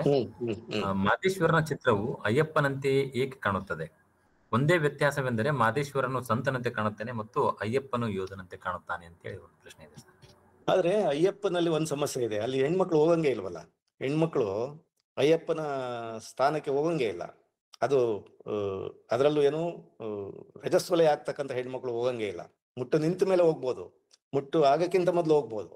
ಆದ್ರೆ ಆ ರೀತಿಯಾದಂಥ ಹೆಣ್ಮಕ್ಳು ಮಲೆ ಅಯ್ಯಪ್ಪನ ಹತ್ರ ಏನೋ ಅದು ಮೊದ್ಲಿಂದನೂ ಒಂಥರ ಪುರುಷ ಪ್ರಧಾನ ವ್ಯವಸ್ಥೆಯನ್ನ ಪೋಷಿಸುವ ವ್ಯವಸ್ಥೆಯಾಗಿನೇ ಅಯ್ಯಪ್ಪನಲ್ಲಿ ಕಾಣ್ತಾ ಬರ್ತಾ ಇದೀವಿ ನಾವು. ನಿಮ್ಗೆ ಗೊತ್ತಿರ್ಬೋದು, ಯಾವುದೋ ಒಂದು ಸಂದರ್ಭದಲ್ಲಿ ನಮ್ಮ ಕನ್ನಡದ ಚಿತ್ರನಟಿ ಒಬ್ರು ಅಲ್ಲಿ ಹೋಗಿ ದೊಡ್ಡ ವಿವಾದ ಆಯ್ತು, ಅವ್ರ ಮೇಲೆ ಕೇಸಲ್ಲಾಗಿ ಏನೇನೋ ಆಯ್ತದು. ಹಾಗೆ ಅವನು ಯೋಧ ಇರ್ಬೋದು, ಗೊತ್ತಿಲ್ಲ ನನಗೆ, ಆದ್ರೆ ಅವನು ಮಹಿಳೆಯ ಪರವಾಗಿ ಇರ್ತಕ್ಕಂಥ ದೈವ ಅಂತ ನನಗೆ ಅನ್ನಿಸ್ತಾ ಇಲ್ಲ.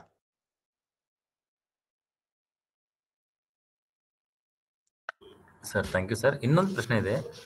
ಕಾಡುಗಳ ಮೂಲ ಮಾಲೀಕರಾದ ಸೋಲಿಗಳು ಇಂದು ಇಂತಹ ತೊಂದರೆಗಳನ್ನು ಎದುರಿಸುವುದನ್ನು ನೋಡುವುದು ನಿಜಕ್ಕೂ ದುಃಖಕರವಾಗಿದೆ ಅಂತ ಹೇಳಿ. ಖಂಡಿತ ಈ ಮಾತು ನನಗೂ ಕೂಡ. ಹೇಗೆಂತಂದ್ರೆ ನೋಡಿ, ನಮ್ಮ ಅಂದ್ರೆ ಸ್ವಾತಂತ್ರ್ಯ ಬರೋಕ್ಕಿಂತ ಮೊದಲು ಬ್ರಿಟಿಷರ ಕಾಲದಲ್ಲಿ ಇಡೀ ಅರಣ್ಯಗಳನ್ನ ಕಾಫಿ ಬೆಳೆಯುವ, ರಬ್ಬರ್ ಬೆಳೆಯುವ ಮತ್ತು ಈ ರೀತಿ ಸಾಂಬಾರ ಪದಾರ್ಥಗಳನ್ನ ಬೆಳೆಯುವ ಎಸ್ಟೇಟ್ಗಳನ್ನಾಗಿ ಪರಿವರ್ತಿಸಲಾಗೋಯ್ತು.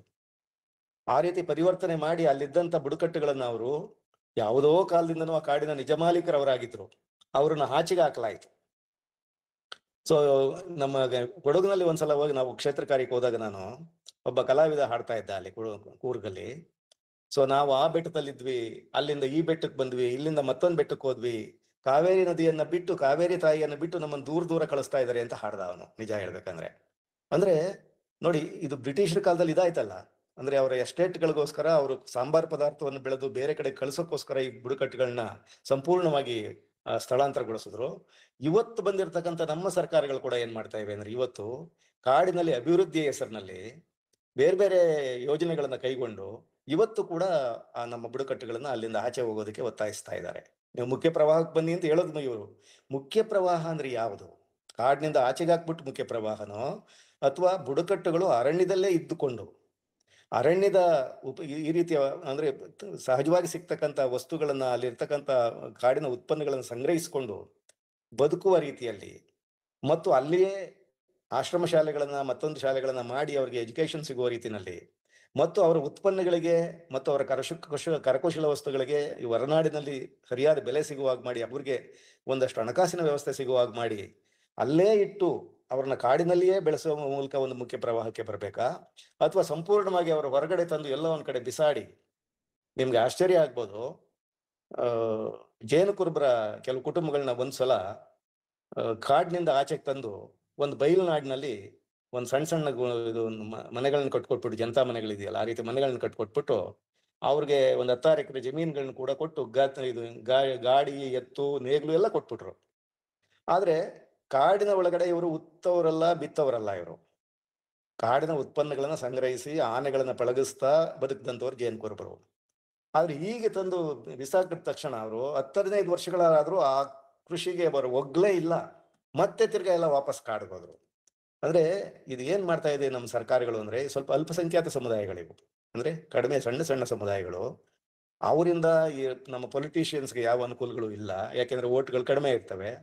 ಅತ್ಯಂತ ನಿರ್ಲಕ್ಷ್ಯಗೊಂಡಿರೋರು ಯಾರು ಇದ್ರೆ ಇವತ್ತು ಕಾಡಿನಲ್ಲಿ ಇರ್ತಕ್ಕಂಥ ಈ ರೀತಿಯ ಬುಡಕಟ್ಟುಗಳು ಅನ್ನೋದನ್ನ ಹೇಳಲೇಬೇಕಾಗ್ತದೆ. Thank you sir. Rachu Koppa ಅವರು ಒಂದು ಪ್ರಶ್ನೆ ಕೇಳಿದ್ದಾರೆ ಸರ್. ಸಂಕಮ್ಮನ ಬಲವಾದ ಹಠ ಮತ್ತು ನೀಲಯ್ಯನ ಬಲವಾದ ಹಠ, ಅವರಿಬ್ಬರ ಮಧ್ಯೆ ನಂಬಿಕೆಗೆ ಧಕ್ಕೆ ಆಯ್ತೇನೋ ಅಂತ ಅನ್ಸುತ್ತೆ ಸರ್, ಏನಂತೀರಿ ಅಂತ ಕೇಳಿದ್ದಾರೆ ಸರ್. ಅಲ್ಲ, ಅದು ಇವತ್ತಿನ ದೃಷ್ಟಿಕೋನದಲ್ಲಿ ನಾವು ನಿಂತ್ಕೊಂಡು ನೋಡಿದಾಗ ಅದ್ ನಿಜ. ಯಾಕೆಂತಂದ್ರೆ ಇವತ್ತಿನ ದೃಷ್ಟಿಕೋನದಲ್ಲಿ ಒಂದು ಹೆಣ್ಣು ಹಠ ಮಾಡುವಂಗಿಲ್ಲ, ಗಂಡು ಹಠ ಮಾಡುವಂಗಿಲ್ಲ, ಒಂದು ಸಂಸಾರ ತೂಕೊಂಡು ಹೋಗ್ತದೆ. ಬಟ್ ಇಲ್ಲಿ ಅವನು ಅನುಮಾನ ಪಡ್ತಾನಲ್ಲ, ಅಂದ್ರೆ ಯಾವುದೇ ಕಾರಣಗಳಿಲ್ಲದೆ ಒಂದು ಹೆಣ್ಣನ್ನ ಒಂದು ಗಂಡು ಅನುಮಾನ ಪಡೋದಿದೆಯಲ್ಲ, ಅದು ಪುರುಷ ಪ್ರಧಾನವಾದಂತ ಒಂದು ಜೀನ್ಸ್ ನಮ್ಮಲ್ಲಿ ಬೆಳ್ಕೊಂಡ್ ಬಂದ್ಬಿಟ್ಟಿರ್ತದೆ. ನಮ್ಮಲ್ಲಿ ಈ ನಮ್ಮ ಮೌಲ್ಯ ವ್ಯವಸ್ಥೆ ಹಂಗಾಗೋಗ್ಬಿಟ್ಟಿದೆ ನಮ್ಗೆ ಹೊಸದಾಗಿ ನೋಡುವಂಥವ್ರಿಗೆ ಈ ಇದರಲ್ಲಿ. ಬಟ್ ಕಾಡ್ನಲ್ಲಿ ಇರ್ತಕ್ಕಂಥವ್ರು, ಬಹಳ ಇಂಟೀರಿಯರ್ ಫಾರೆಸ್ಟ್ ಅಲ್ಲಿ ಇರ್ತಕ್ಕಂಥವ್ರು ಇವತ್ತಿಗೂ ಕೂಡ ಮಾತೃ ಪ್ರಧಾನ ವ್ಯವಸ್ಥೆಯಲ್ಲಿ ಬದುಕ್ತಿರುವಂತವ್ರು ಅನೇಕರು ಇದ್ದಾರೆ ನಮಗೆ.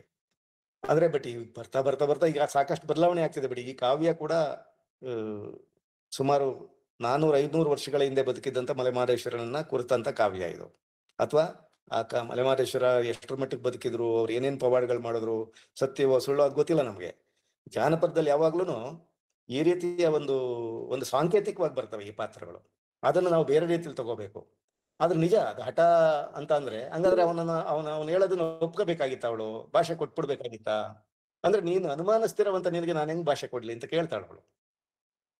ಅಂದ್ರೆ ಇದು ಎಲ್ಲ ಒಂದ್ ಕಡೆಗೆ ನಾವು ನಿಜ ನಮ್ಗೆ ಅನ್ಸುತ್ತೆ, ಅದು ಅಷ್ಟ್ರ ಮಟ್ಟಿಗೆ ಹಠ ಮಾಡಬಾರ್ದಾಗಿತ್ತಲ್ಲ ಅಂತ ಅನ್ಸುತ್ತೆ ನಿಜ ಹೊರತು. ಆದ್ರೆ ಈ ಕಾವ್ಯ ಎಲ್ಲೋ ಒಂದ್ ಕಡೆಗೆ ಮಹಿಳೆಗೆ ಇರಬೇಕಾದ ಒಂದು ಘನತೆಯನ್ನ ಮತ್ತು ಮಹಿಳೆಯ ಬಗ್ಗೆ ಗಂಡಸಿಗೆ ಇರಬೇಕಾದ ಒಂದು ನಂಬಿಕೆಯನ್ನ ತೋರಿಸುತ್ತೆ ಅಂತ ಹೇಳ್ಬೋದು ಅಷ್ಟೇ sir. Thank you sir. Suresh Aruni sir ಅವರೇ ಹ್ಯಾಂಡ್ ರೈಸ್ ಮಾಡಿದ್ರಿ, ಏನಾದ್ರು ಕ್ವಶನ್ ಇದ್ರೆ ಮಾತಾಡಿ ಸರ್. ಅರುಣಿ ಸರ್. ಓಕೆ ಸರ್, ಇನ್ನೊಂದು ಪ್ರಶ್ನೆ ಇದೆ. ಮಾರುತಿ ಪ್ರಸನ್ನ ಅನ್ನೋರು ಕೇಳಿದ್ದಾರೆ ಸರ್, ಸಂಕವ್ವನಿಗೆ ಅತಿ ಕಷ್ಟ ನೀಡುವ ಗಂಡನನ್ನ ಯಾರೊಬ್ರು ಬೇಡ ಅನ್ನುವುದಿಲ್ಲ ಏಕೆ ಅಂತ ಒಂದು ಪ್ರಶ್ನೆ ಇದೆ ಸರ್. ಅಂದ್ರೆ ಇದೇನು ನನ್ಗೆ ಅರ್ಥ ಆಗ್ಲಿಲ್ಲ. ಅತಿ ಮೋಸ್ಟ್ಲಿ ಅದನ್ನ ಯಾರು ಕೂಡ ಪ್ರಶ್ನೆ ಮಾಡೋದಿಲ್ವೇ ಅನ್ನೋ ತರ ಇರ್ಬೋದು ಸರ್ ಮೋಸ್ಟ್ಲಿ ಅದು. ಸರ್ ಮಾರುತಿ ಸರ್ ಸರ್ ನೀವೇ ಹೇಳಿ ಮಾತಾಡಿ. ಹೇಳಿ ಮಾಡ್ತೀವಿ. ನಮಸ್ತೆ ಸರ್. ಸರ್, ಸಂಕವನನ್ನ ಅನುಮಾನ ಪಡುವಂತಹ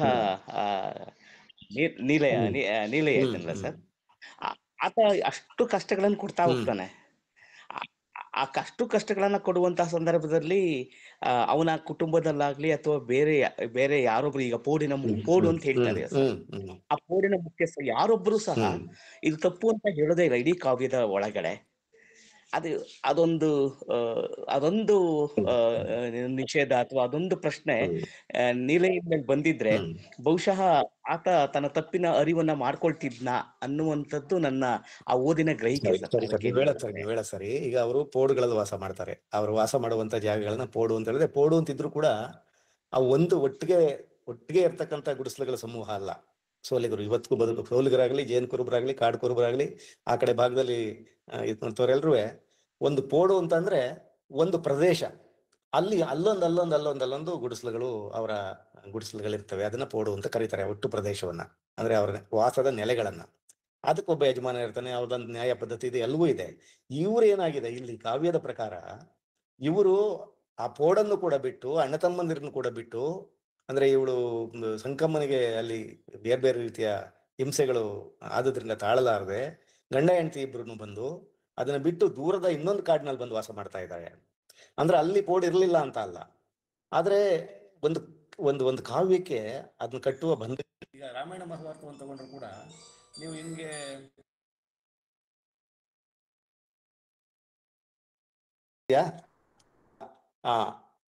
ನಾನು ಇನ್ನೇನ್ ಮುಗಿಸ್ತೀನಿ, ಯಾಕೆ ನನ್ಗೆ ಅಲ್ಲಿ ಏನಂತಂದ್ರೆ, ಒಂದು ಕಾವ್ಯ ಮತ್ತು ಒಂದು ಕಥೆಗೆ ಒಂದು ಉದ್ದೇಶ ಇರ್ತದೆ. ಆ ಉದ್ದೇಶವನ್ನ ಸಾಧಿಸ್ಲಿಕ್ಕೋಸ್ಕರ ಕೆಲವು ಅಂಶಗಳಲ್ಲಿ ಬರಲ್ಲ. ಅದೇ ಕಾವ್ಯ ಮತ್ತು ಅದೇ ಒಂದು ಪುರಾಣ. ವಾಸ್ತವವಾಗಿ ನೀವು ಅದು ಆ ರೀತಿ ಆಗ್ಬಿಟ್ಟಿದ್ರೆ ಈ ಕಥೆ ಆಗ್ತಾನೆ ಇರ್ಲಿಲ್ಲ, ಕತೆ ನಿಂತೋಗ್ತಾ ಇತ್ತು. ಕತೆ ಮುಂದುವರಿಬೇಕು ಅಂತಂದ್ರೆ ಈ ರೀತಿಯಲ್ಲಿ ಇರಬೇಕು. ಇವತ್ತು ನಮ್ಮ ಸಿನಿಮಾಗಳ ಮೊದಲುಗೊಂಡು, ನೀವು ರಾಮಾಯಣ ಮಹಾಭಾರತ ಮೊದಲುಗೊಂಡು ಕೆಲವು ಘಟನೆಗಳನ್ನ ನಾವು ಅಲ್ಲಲ್ಲೇ ಸಾಲ್ವ್ ಮಾಡ್ಬಿಟ್ರೆ ಅವು ಮುಂದಕ್ಕೆ ಹೋಗಲ್ಲ. ಆ ರೀತಿಯಲ್ಲಿ ನಮ್ಮ ಗಾಯಕರು ಕೂಡ ಅದನ್ನ ಸಾಲ್ವ್ ಮಾಡಕ್ ಬಯಸಲ್ಲ, ಅದನ್ನ ಹಿಂಗ್ ಮುಂದುವರ್ಸ್ಕೊಂಡು ಹೋಗಿದ್ದಾರೆ ಅಂತ ನನ್ಗೆ ಅನ್ಸುತ್ತೆ. Thank you sir, thank you. ಧನ್ಯವಾದಗಳು. ನನಗೆ ಒಂದು ನಾಟಕ ಇದೆ, ಈಗ ಆ ನಾಟಕಕ್ಕೆ ಹೋಗ್ಬೇಕಾಗಿದೆ. ಮತ್ತೆ ಸಿಗೋಣ ಬಸವರಾಜ್ ಅವರೇ ಮತ್ತು ನಮ್ಮ ಇವರು ಮಾರುತಿ ಅವರೇ. ನಮಸ್ಕಾರ ಸರ್. ನಮಸ್ಕಾರ ಸರ್, ಥ್ಯಾಂಕ್ ಯು. ಸಿಗೋಣ ಮತ್ತೆ. ನಿಮ್ಗೆ ಏನಾದ್ರು ಬರಹ ಬೇಕು ಅಂದ್ರೆ ನಾನು ಕೊಡ್ತೀನಿ ಇದನ್ನ. ಧನ್ಯವಾದಗಳು ಸರ್. ತಮ್ಮ ಅಮೂಲ್ಯವಾದ ಸಮಯವನ್ನ ನೀಡಿ ವಿಶೇಷ ಉಪನ್ಯಾಸ ನೀಡಿದ್ದಕ್ಕೆ ಬಂಡಾರ ಪ್ರಕಾಶನ ವತಿಯಿಂದ ಎಲ್ಲಾ ಕೇಳುಗರ ವತಿಯಿಂದ ಧನ್ಯವಾದಗಳು ಸರ್. Thank you sir.